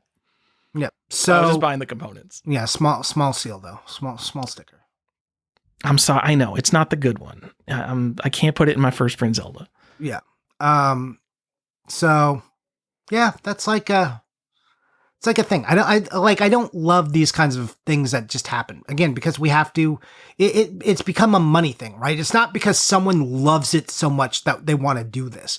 It's because there's money to be had for it, and that's the part I don't like. It feels grubby. Johnny, right? can I tell you a secret? Yeah. If you're investing in video games, you don't care about the reality of the object. Probably. All that matters is the grade the grading company gave it and what it can sell for. And that's the other part that I don't like about grading, right? It's because we're suddenly chasing a number. It's about the number that the object can receive rather than being about the object itself. And I don't love that. And that's I went on the Greg podcast and I don't think I think maybe I was too glib. But like that's really you too glib? No, I know. I have a tendency. But yeah, I like that's really the heart of this issue for me is that's what it becomes. And I'm not here to tell people you can't go be an investor. Like go chase that. That's fine. That's fine for you. But when I say I don't like it and people think, oh, you hate graded games, I don't like the behaviors and encourages. And that's not why I do this. And that's why we have this podcast. So we can have these kinds of conversations because I'm not, I just like games. I like collecting games, playing some games, thinking about my childhood, that, the part that didn't totally suck like this. It's like, this is the good stuff. So that's why I'm like this, but I don't know, like specifically about the baggie. Like if you did this, I don't know if I would care. Like if someone was like, hey, I got you a Zelda bag. And then they were like, oh, I found out exactly how to punch it. So I did it. I don't know if I'd be like, well, I'm not going to put it on my Zelda. I might go put it on there. The thought experiment is if we had 1,000 era appropriate baggies that were from the Excite Bike line and someone had the exact hole punch and not just the exact hole punch, but whatever machine lined it up in like the exact millimeter for millimeter right area. And they made some new Zelda bags, which still I'm not comfortable with, but we know in reality, someone is just like measuring. It's like, oh, it's a 2-hole punch, and now we can just like bop it here, and no one's gonna know the difference. Like that's what's gonna happen in reality. It's not gonna be like, oh, I made the perfect Zelda baggy repro. Right. Anyways, it's if you guys haven't thought about it, do that, and then think about how you feel about it and what that does to you. Does it make your testes kind of pull up a little bit to think that someone did that, then or are you go fine? take all your games that were shrink wrapped without any security seal, like a Switch game, and go get the exact machines they used to shrink those. Take all your complete games, run it through that machine, and now all your games are sealed, right? Because it's the same machine. Yep, you got it. Well, there's nothing in there to even get lost, so how would we ever know? I mean, think about your investing future. Like, really, if you haven't bought one of these machines that makes perfect Y-folds, what are you even doing with yourself? This is an investment in your future. This is a reason I don't like sealed GameCube games, and it's because they don't have a security seal. And I think so. Like, all right, you're completely out on sealed games. I'm like pretty meh on sealed games a lot of the time. I have some. I just don't. I don't care. I don't care. But when I see like a sealed PlayStation game, it's got that huge security seal over the top. I'm like, oh, this is really cool because this isn't on my complete game. This is like something a little bit different and has a little bit more. But when I look at a GameCube game or a Switch game, it's like, it's just the shrink wrap. And like sometimes people will pay like a huge premium for just the shrink wrap. And then it comes down to like, all right, what is really the difference between this object and complete in box? And it's the magic air. It's the magic condition. In the case of Famicom games, those were hand packed. They didn't even run through a machine that have never been touched by human hands. Someone actually folded up that box, and you are just like saying like, and like the boxes won't even always be 100% sealed. Like they'll be like, have like a little crick, like they'll be a little crooked and coming out because they weren't like perfectly packed by hand. And we're still saying, I'm just saying this because there's a Super Mario Brothers 3 Famicom on eBay. It's going for over $2,000 right now. And it's like, I understand it if this is a brand new copy of Super Mario Brothers 3, the original Japanese version. In that sense, yes, wow, look at this amazing object. In what the object is, it's a hand-packed Mario 3 that, looking at the hinge, we think has never been unpacked, but it has been touched by human hands. I can't, as cool as that would be to own, like I can't pay a $2,000 premium for that personally. And I'm someone who collects Famicom games, included, I have graded Famicom games. Yeah.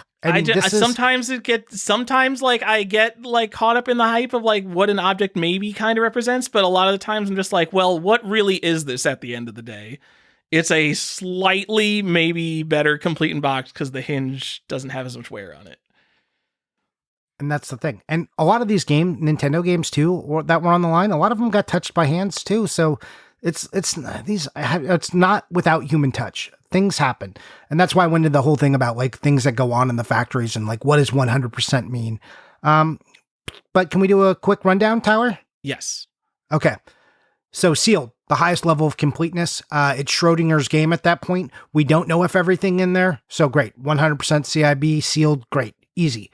That's sealed is actually easy mode. It's the easiest way to collect. Yeah, see, really, if you collect sealed, you're probably just dumb, right? Like, you just don't even need to know what's going on. You don't even need to know if it's real. The grading company will do that for you. So, like, just easy mode, man.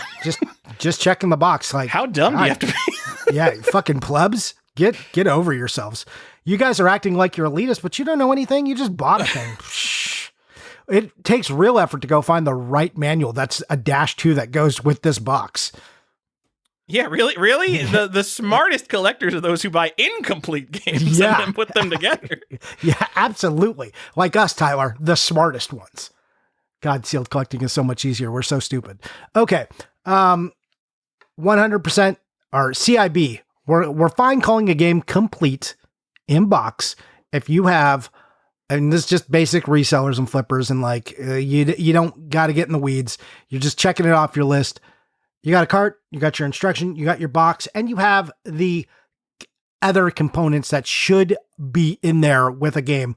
If it has a dust sleeve for a Nintendo game, a styrofoam, a tray of some sort for a Super Nintendo game, Sega CD's games got your foam. I don't even think for a Sega CD game, if you don't have the foam, I think you're fine still calling it complete. I think without styrofoam or dust trays for Nintendo, you're a crazy person. Those need to be in there for you to call it complete. 100% CIB though, we need all the accoutrements, right? Does that mean we also need the warning, the protection, the Nintendo Power? Oh, hell yes. Insert? What are you talking about? We absolutely need those warnings and Nintendo Power inserts. Okay. Got to have the map. So on a CIB game, on a complete in box game, if you don't have the map, and I'm pretty sure it's got a map in there, it kind of varies by game. On Super Nintendo, it's really easy to just be like, this is complete in boxes. Over 400 of the games have a poster, so more than half of the collection, but sometimes they don't have the poster. So there's this like wiggle room in there. But some games, like your Final Fantasies, we know there was a goddamn map in there. Just if you don't have it, don't say it. So a little bit of a case-by-case basis on that for me. You have any different opinion on that? No. Okay. Keep going. All right. So the 100%er got to have that manual. Baggy, did you come down on you have to have the baggy for 100% CIB?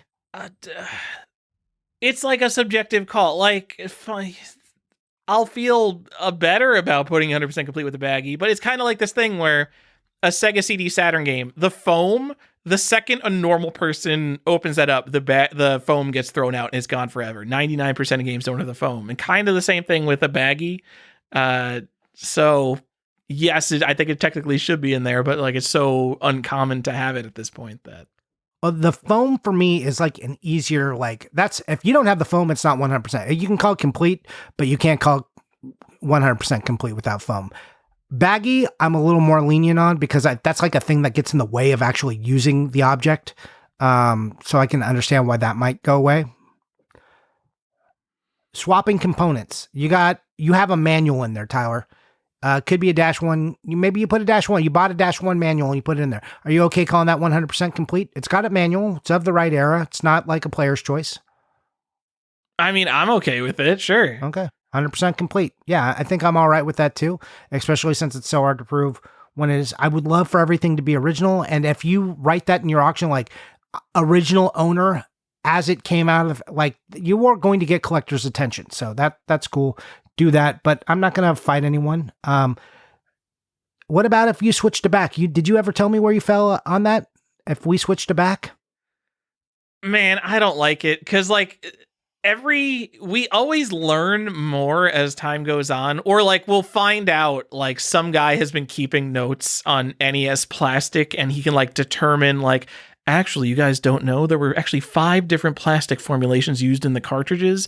And then like if you like run your test, like, oh no, it was variant 4 on the front, but variant 5 on the back. These actually didn't go together.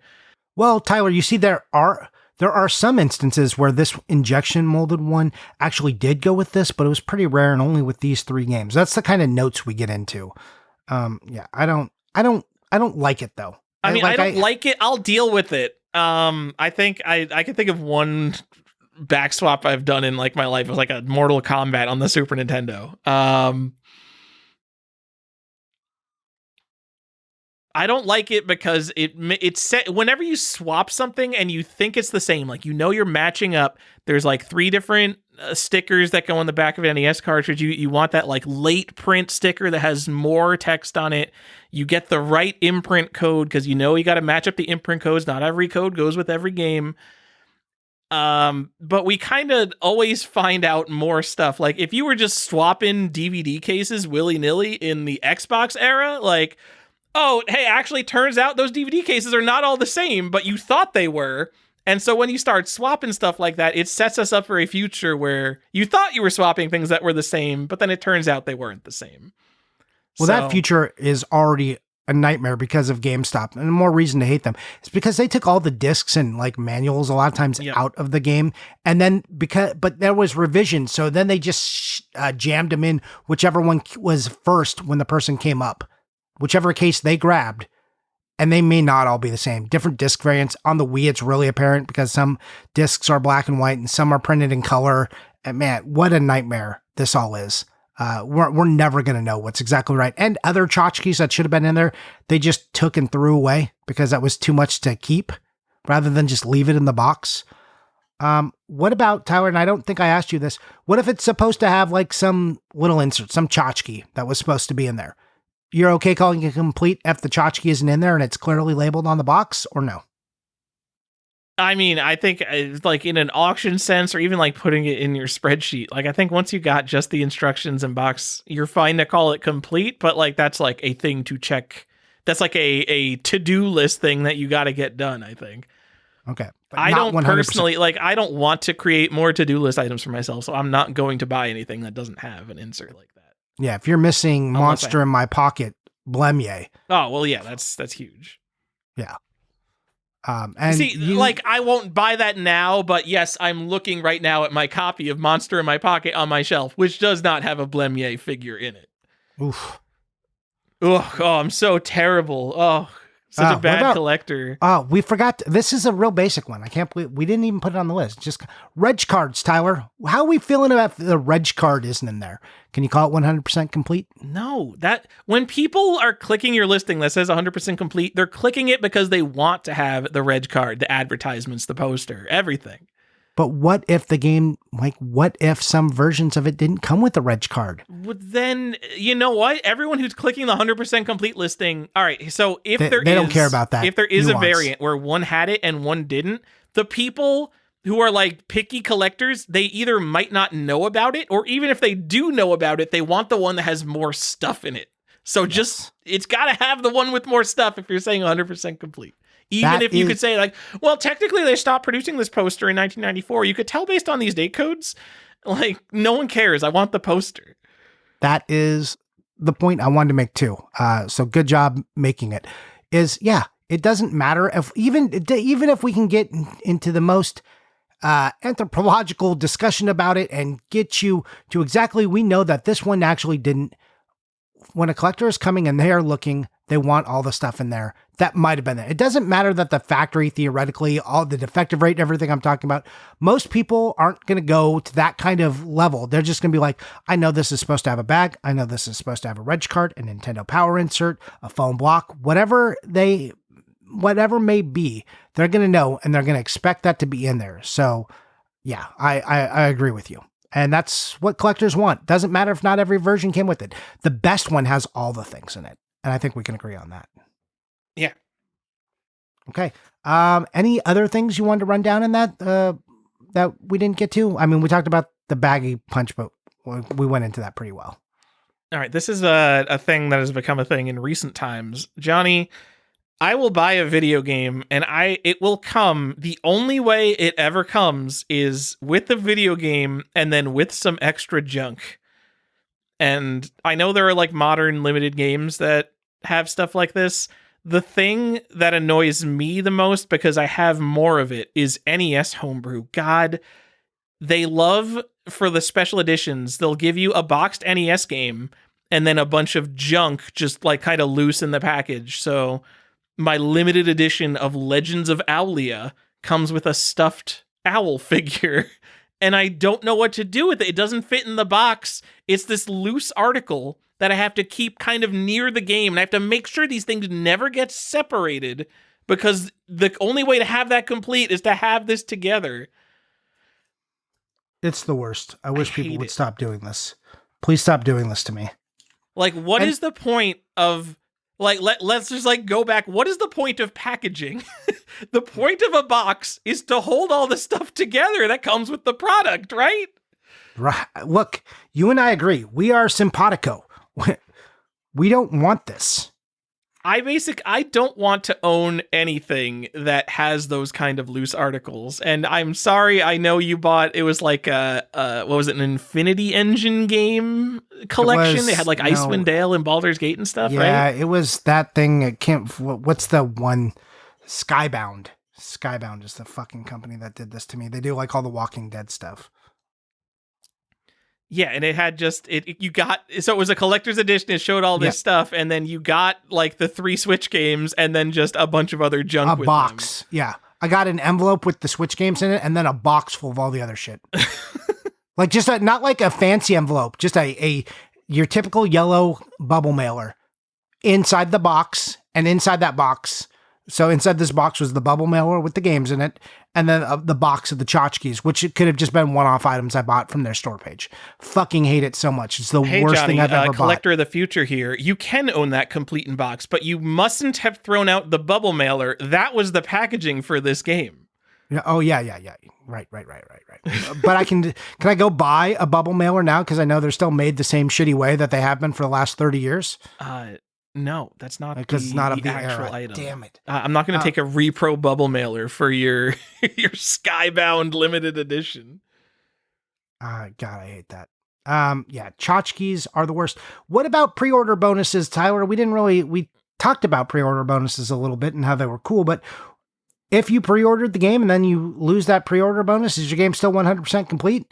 I think you're fine. I think those are their own thing. Yes. They're extras. That's your 100% plus. Sure. Yeah. Johnny, are you allowed to, so you said don't draw in your game with a Sharpie to cover in the wear. No. This is more of a thing on trading cards, but I know there are a bunch of companies that sell polishes for trading cards, and this is all very controversial kind of stuff, like whether it can be detected, whether they're even looking for it. But you could like polish out or fill in small scratches on trading cards to get a higher grade. You see, I feel like in pop culture collectibles like video games, cards, comics, there is sort of a level of restoration that is acceptable. Like you can press comics. Yeah. You can press. That's totally fine. And like they're just fine with it. And you could tell a comic is pressed because it becomes a fucking pancake. And some people don't like that, but you will get a higher grade, and that is all that matters. And like a lot of the time, if you get like a reputable company to press your comic, it looks way better. It's like crazy what they could do with pressing. Yeah. But You're that not really is now changing anything. That is a restored book, but it doesn't count because this is a level of restoration that doesn't You're not count. getting a purple label for that. Yeah. I feel like with like something like coins, they are just like, if you touch the coin, you make it worse, no matter what, bar none. Yes. And I kind of like the simplicity of kind of the older antique collectibles where they're just like, yeah, don't restore it, you'll just fuck it up. And with us, we're like, you know what, if you polish out a scratch, like, as long as I don't detect it, because I'm using Mike's special card polish, which is the undetectable by PSA card polish, like, you're going to get 2 grades higher. Look, the coin people, you can say it's simpler, but I've seen those people like, you put it in this solution of Coca-Cola and this, and it makes it like, look, those guys have their own insane shit that they're doing too. Like, what level are we going to? You put a little bit of polish on there and it like fills that in? Like, I don't know. Is that like really a big deal? I don't know how I feel about that, especially if I'm looking at it. When I buy it, if I'm looking at it and I can't tell that's happened, I don't think I care. Now, if I can tell, that's a problem, right? That's why pressing is a little weird, but I don't really feel like you're changing anything on the object, really. So it doesn't really bother me. Like, I guess the polishing doesn't bother me. Would you be upset if someone took a microfiber cloth and like wiped their game cartridge down before they sent it in to be graded? I mean, obviously not. And you know what? I'll use alcohol to clean the shit off. And I mean, there's a service where you can get your game cleaned before they grade it. Yeah. And he's like, I want to say like, oh, you can't add anything to it. I feel like if you're using a polish to like fill in cracks, like I don't like the idea that you're adding something to a game. Like this doesn't really matter for like collecting. This would be for like grading and stuff. But no, but there's going to be things where people like, they'll be like, they're doing that for cards. That's going to be the same thing on boxes. Like, it's the same type of cardboard we're talking about. So if your box has got some scratch and they're like, oh, I've got this like wipe you can just put on the box and it looks beautiful, people are going to start doing that. 100%. Where is it? How much can we sell for? Collector's Quest box restore. We got our first product, Tyler. No, I don't want that. And you know, that's not the thing. Oh. That's not the thing that's wrong with my boxes. If there's a box that has a problem, it's almost definitely like a dent. Like no product is going to fix that except for like super high-end pressing people who... So let's go to CD cases then. You know how some like plastic casings, Ooh. And this is going to be more, they get cloudy, but they've got that remover that you can wipe on a case to get it crystal clear again. Can you polish your CD cases with Novus? That's the most popular plastic polish, I think. I would say no, don't do that. I wouldn't hate you for doing it. You know why this drives me nuts? There's this kind of obscure limited edition of Unreal Tournament 2004, and it comes with a textured outer sleeve. I don't even think it's a case. I think it's a sleeve, and it's so shitty. And mine had like some sticker residue or something on it, and I rubbed it with a microfiber cloth and alcohol, and it took the fucking texture off the sleeve. So I had like this huge splotch that's completely smooth where it's supposed to have texture. And I feel like if you're polishing your plastic, like maybe there is some kind of texture there that you're removing, and now it's perfectly smooth when actually it had this very, very slight texture to it. And I'll think about that moment that I ruined the texture on my sleeve of this worthless limited edition forever. And now I'm too scared to kind of polish anything, I think. Look, we talked about Nintendo through most of this, as we tend to slip into. But Genesis has cardboard boxes too, so apply that logic down and across. But what about switching the CD cases? Because you brought that up, that makes me think. What if we switch to CD case, Tyler? PS1. Real easy to swap a PS1 case, right? Johnny, thank you for teeing me up to my speech about how you should never swap a jewel case. Yeah, jewel cases. There are so many kinds of jewel case. don't take PlayStation jewel cases. Take a bunch of different jewel cases. Find like a CD jewel case, a music jewel case, a PlayStation jewel case, and like try to find like the most modern jewel case you could find, like before people stopped buying CDs. Like maybe you have like a burned disc that's still in a jewel case. Take them all and weigh them. Every single one of them is going to be different. Most likely, the highest quality ones you have are going to be Sony jewel cases, like PS1 CDs and music CDs from the 90s. And those will be the heaviest. And then everything else is a little bit shittier. And you go buy something on Amazon, it's going to weigh like half as much as a PS1 CD case. So you really have to be... Like, I think that, like, yes, you have to look for markings because there's a lot of markings. There's a lot of little holes that might be different on, like, how the plastic was molded. But I think it ultimately comes down to you have to weigh them. And if they weigh different, I wouldn't replace it. Unless you really don't care and it's, like, completely cracked and you're just like, well, whatever. Well, and here's the other thing. Most people are never going to know. They're never going to look that hard. So you could get away with it. Oh, 100%. But will you no feel, one's yeah. But would you feel good about yourself? You shouldn't. I mean, I don't know if this is still valid. In my area, it is. Go to Goodwill, buy Sony CDs, which is most of them. Sony owns a shitload of music from the 90s and early 2000s. I don't know about early 2000s. I always find NSYNC CDs. They're so common. And you could use those to replace PlayStation games. And as far as I know, they're like 100% perfect fit. So that's the way to do it. Tyler would be looking. Okay. And with the Sega CD and Saturn games, you're just screwed. Go buy sports games while you still can. Yep. Also, you can't replace a Sega CD case with a Sega Saturn case. They're not the same. Are they not the same? No, the holes. The holes are smaller. No. The hinge Do I know holes? something you don't? I only know this because I 3D printed replacement hinges for broken hinges on Saturn games. But the hinge holes are smaller. But there are multiple variants for the Saturn hinges. It's not that they're different between the consoles. It's that there's different variants that are on the same console. Final Fight CD just asked me about this, so I'm glad you have better information for him. Because I was like, so the Sega CD you're talking has about smaller like the big holes. holes that hold the hinge on, right? Yeah, yes. So there are two sizes of those hinge holes, and then the little tiny like 1 millimeter holes that are like part of the production process on the top and bottom of those. Those also come in different patterns, but it's not console specific. It's all over the place. Oh. Because I was using those hinges to like align my 3D printed parts, and I'm like, why doesn't this work on all my games? And it's because there's all these different stupid variants. That's the kind of thing that after you replace all your things, it's like, oh, well, maybe this wasn't an exact replacement.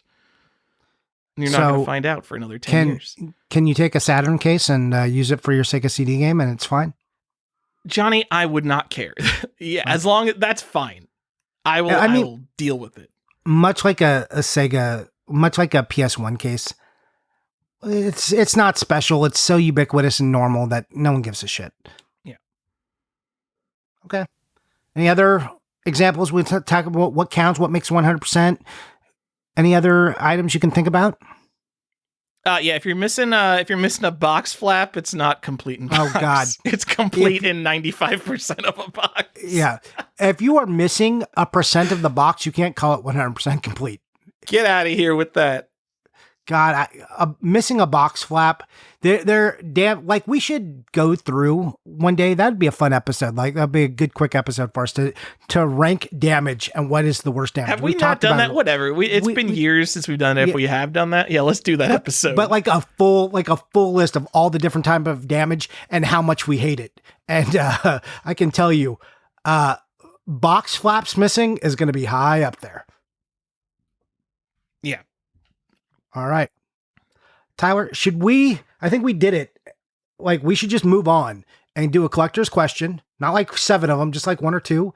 And then talk about what we bought and what we played. All right. The Fleo asks, Johnny, I'm bringing back the monkey's paw. You're granted 2 wishes, and you wish for the monkey's paw to have the second wish? All right. How does this end poorly for you? Only the monkey's paw can make the second wish. Okay, but what, you just wish the monkey's paw to have a wish? Okay, so you get 2 wishes, and your first wish is that the monkey's paw gets the second wish. So how does it end poorly? How does it end poorly for you? If the monkey's paw can already do anything related to what your first wish is, but now your first wish is literally, hey, monkey's paw, do anything. What kind of question is this? Yeah, so here's how it goes wrong. The monkey's paw knows what you're trying to get at. It knows what your heart wants, and what your heart wants is what every wisher has always wanted, is more wishes. And the monkey's paw shows you the way to get more wishes with the second wish, and then closes the loop. Okay, that's the perfect answer, because I didn't realize that. So I thought the monkey's paw could just do anything. Like, all right, so the monkey paw like kills you or something. But the monkey's paw wish does have to be related to your wish, because that's what the monkey paw does. So perfect answer, Johnny. You should be a writer.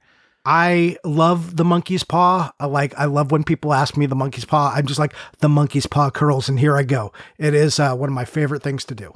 All right, guys. I get these questions sometimes. I don't know what's going on with our questions today. Maybe we're going to do more than 2. Shackfish asks, are mummies and zombies the same thing? Which spawned a thread with 32 replies. So no. Okay. The undead, they are of the larger classification undead, but they are not the same.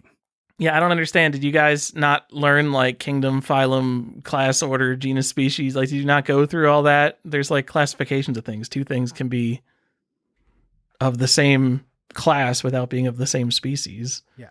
And there's even different types of zombies within zombies. Are we talking like zombies African, aren't a species? Let's be real. Like African zombies? Are we talking chemical zombies? Are we talking infection zombies? These aren't all the same thing. They're just the undead. Every form of zombie fiction has like multiple types of zombies. Like, oh, that one's a stalker. That one's a runner. Like, come on. And like vampires are undead as well. They're not zombies. You have to meet certain criteria to be a zombie. You guys are crazy. Crazy question. Are you answering questions from like October? What happened here? This is from February. Okay. So we're catching up. Ask some more stupid questions, maybe related to video games. Jason, ask anything you want. Of PlayStationLibrary.com, the Danger Boy, of the PlayStation Library now. With the impending digital-only future arriving, do you think we'll see a shift to console collecting as a storage medium? As in, I have my RPG PS6, my racing PS6, or will we see a leap in external storage demands and collectors become digital archivists? So, are we, in this scenario, do we have to have multiple consoles so we can store all of our games and not just have hard drives like normal people? I guess that's what he's saying, yes. That seems crazy to me. That seems insane. I don't know how hard drives work on consoles anymore, but I'm assuming you could just take out your hard drive and swap in a hard drive with more games on it, and your PS5 will be fine with it, right? Yeah. Is it like a hassle to swap a PS5 hard drive? No, it's not. It's not even that hard. So it's an intentionally removable and upgradable part? I mean, yeah, kind of. Like, I mean, I don't think everybody's doing that, but yeah, it can be replaced. Same. But do you have to open a sticker and undo screws that void your warranty, or does it like pop out? I don't know if the sticker. I don't know if there's a sticker. There's like a screw. A screw. Let's see. How to add an M2 hard drive to a PS5. This is on PlayStation.com. All right. I mean, if it's on PlayStation.com, yeah, you can upgrade it. I don't know. I just, if all games are digital, like I don't think people are gonna preserve the games by having PS6s full of all these different games. They're gonna have the games on their computer hard drives. They're gonna have them on FTP servers and torrents and archive.org and all that. And then when they need an individual game, they will transfer it to their PS6 hard drive. But I don't think people will be collecting this stuff on consoles. Yeah, they're just going to have a file server where they take all of those PS5 hard drives that they've been collecting and loading up. And then it's just going to be a server, an FTP server that serves it down to the main unit. Yeah, it's going to be piracy preserving games like we've we've done since the beginning of games. Basically. I mean, it doesn't even need to be piracy, right? Like it could just be your own like collection of actual digital files that you just have in a server bay, full of drives that you're just serving down. I mean, I don't know what the difficulties are of like cloning a PS5 Blu-ray. Even I don't know if you need anything special or if just like any Blu-ray drive will just be able to copy that. Because there's going to be like some kind of like this is the digital future, right? So you bought a new hard drive because that one filled up, and then you're just going to slam it into a bay, a multi-drive bay. Oh. And then put that on your server and serve it down. Like if this is the future. All right, I got an update to this question. So, as far as I understand, starting with the Nintendo Switch, an actual Switch cartridge isn't just the game files; it also contains a unique certificate. So, just pretend it's a random alphanumeric string that identifies your exact copy of the game. Yeah. So if you can you collect those files? So say every digital download you get is actually uniquely identified to you. Is having a collection of those files anything? No, this is a stupid question. I hate this question. I thought this was going to be something, but no, it isn't. Okay. Fuck digital collecting. Just leave it to the pirates to preserve our stuff. I like that your brain was like, how do I collect this, though? No, just your brain is so broken. Your Fortnite skin collection is not a collection, guys. I understand, like, your caveman brain is telling you it's a collection, just like our caveman brain tell us to play farming sims because, we got to do Stardew Valley because something primal in us tells us to grow crops. But no, we are not actually doing something useful growing crops. It's just our brain. The game developers are tricking us into thinking something real is happening here. Okay. No, Jason, stop. Whatever you're doing, if you have like a little horde of PS3s there with different games from the PlayStation Network on them, you need to stop that. I don't care that you're the PlayStation library, because I know actually that you know what this is. He's had some videos recently on which games you can get on PSN that are like expensive games you can get for $10. So like God Hand is a $200 game or something, but you can get it for $10 on PSN. I really hope he's not buying all these games from PSN and then having a hard drive full of random junk and then buying a new PS3 to load up with more junk. I mean, crazier things have happened. I know. Show us that Lightspan collection. Woo! Dude, Lightspan, don't even tell people. It's the coolest. All right. Oh, that it? That's it.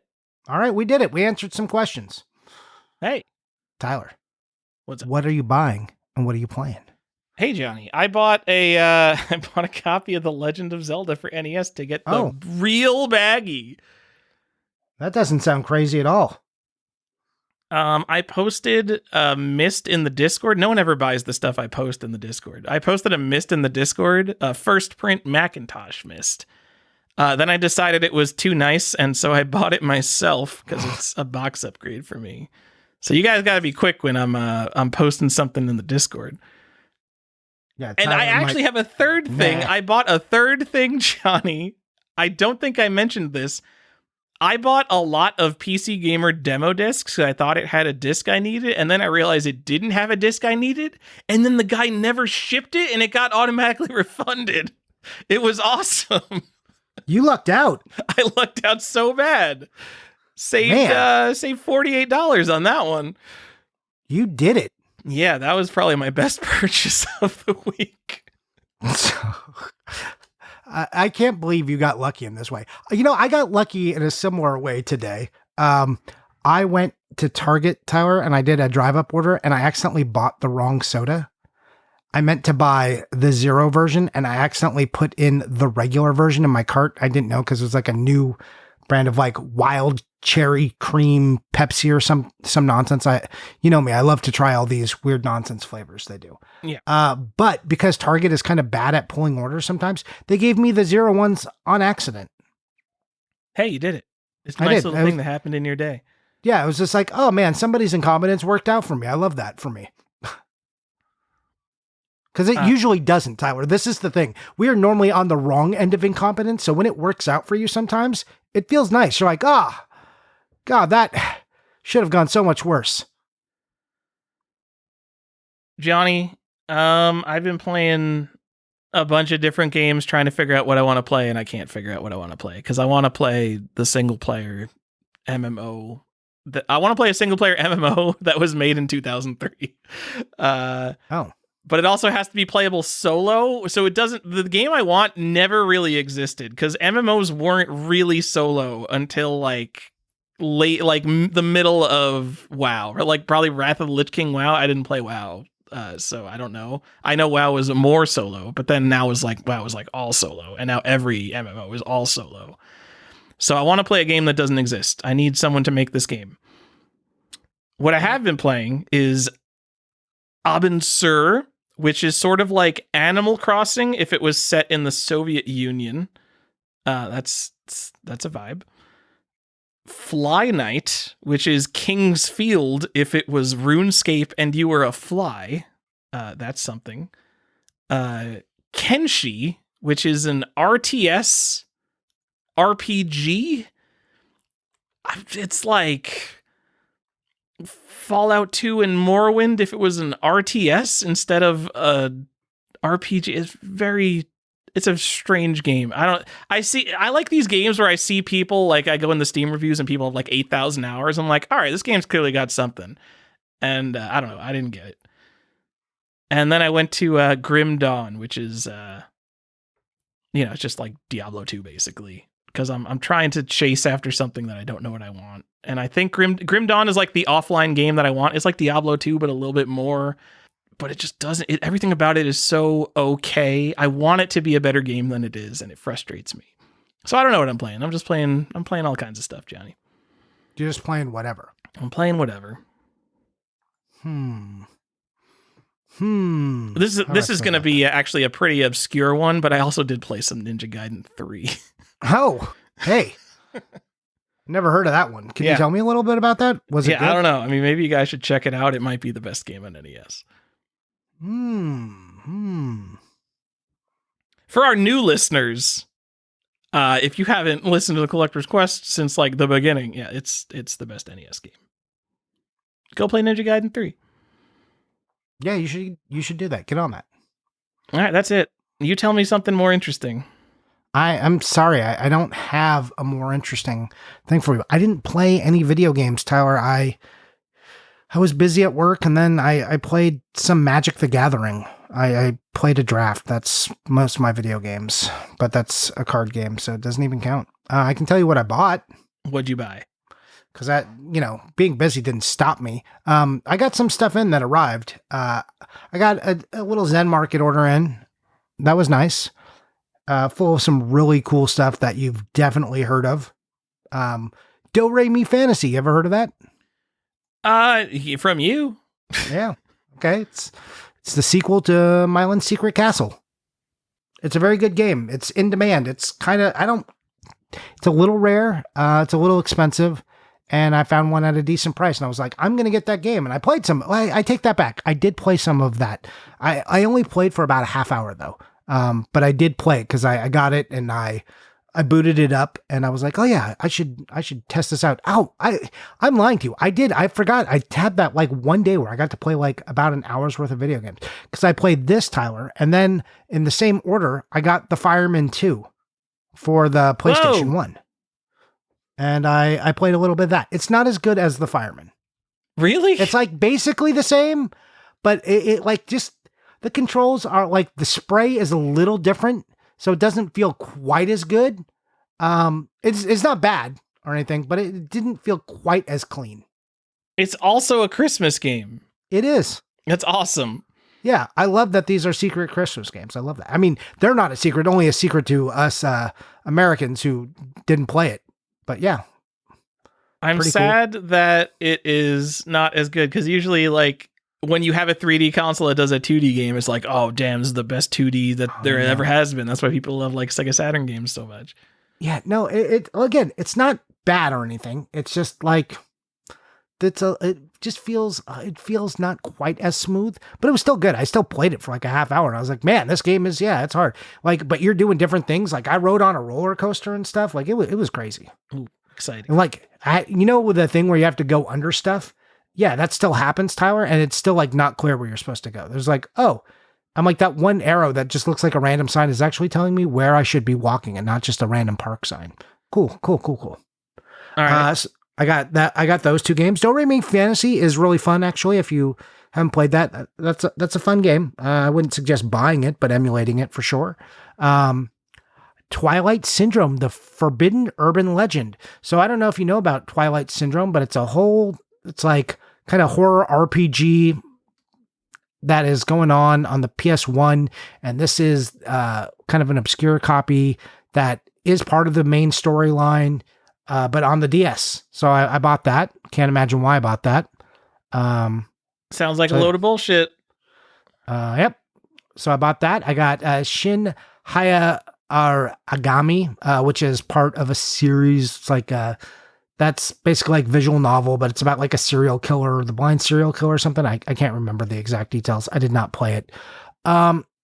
Amazing Spider-Man and Captain America in Doctor Doom's Revenge, Tyler. Got that for the Commodore 64. Whoa. What? Yeah. Why?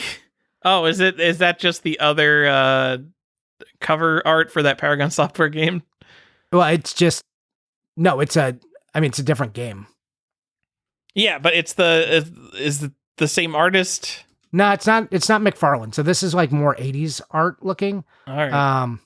But with the Doctor Doom movie coming out soon, I was like, well, I guess if I ever want this, I should buy it now before that movie comes out. And investors are like, this is the thing. You know how they get. There's a lot of copies of this available. This is Doctor Doom's Revenge on the Commodore 64. There must be over 10 copies on eBay of like a random Commodore 64 game, man. Yeah. I paid $22 for this, so it wasn't like I was busting the bank on this thing. And I got Castlevania Anniversary Collection from the Konami store Wasting your money. both the Switch and the PS4 copies, because I like to have a complete Castlevania collection, and the Castlevania Dominus collection for the Switch, also from the Konami store, because that's a limited. If you guys start buying remakes, this is the hole you dig for yourselves. You can never stop. I know. Speaking of remakes, I bought that Lunar Remastered collection. Not a remake, but a remaster. What's the difference? Who knows? Yeah, I bought that because everyone's like, this thing's going to sell out. And I'm like, well, I guess it's available on Amazon right now for like $29 or something. So, yeah. And then it did sell out, and then people were mad, and I think they restocked. That's everything I bought and played. Woo! Lunar is selling for over $90 right now on eBay. Any version. You could sell the Xbox One version for $100. That's a sold auction listing, baby. Jesus. What do you do? What? Oh, I could buy the Lunar remake so I don't have to spend money on the PS1 or Sega CD version. If you're spending over $100, why don't you just buy the original then? What were you... Well, this is the point of this to make it more accessible so you can just like throw it into your Switch? This is a remaster. Just buy the PS1 version. Tyler, it's a remaster, okay? Because apparently they took the working designs, translation, went from there, re-recorded some of the dialogue, made a better... So this is supposed to be like the most playable, accurate version now. So this is another... Ruined it. Got it. This is another episode I want to do about like... I have it in the doc, but like which version do you buy? Like what is the version to buy? The playable one? Like, or we also have an episode I want to do. It's like games that got expensive because they're incredibly playable. Like this one is expensive, even though there are other versions, not the original, but this is the version because this is the one that the people want to play. So, then because it's the one people want to play and it's expensive, collectors go, that must be the one. And then they want to collect it. So it's a vicious cycle. Cut it out. So I understand people don't like working designs because their translations were sometimes a little bit goofy. If that's the case, go collect the original Japanese version. I understand the appeal of wanting a translation that's more accurate to the original game. I still reject collecting this as a more collectible version. Well, I mean, obviously, it's literally on Amazon. So when we do that episode of like what is the best version, like these versions that are expensive but they're not the original, we can talk about it. All right, that's it. that's it for the show. That's the show. Hey, guys. Easy breezy. Thank you all for listening, and thank you especially to our Patreons and members of our Discord who support us. If you want to ask questions like that, you can do that by going to patreon.com/collectorsquest. It's $4, and you also get access to our bonus content that we do, which is like an episode a month or so of After Dark stuff. But really the main thing is just the Discord, where you can hang out with all the best collectors and learn a bunch of things like we do. And then maybe that becomes a discussion point for us on the show. Anyways, thanks again, just to everyone. We appreciate you, and we look forward to you listening to us next week or in 2 weeks, whenever we get to the next one. Talk to you then. Bye!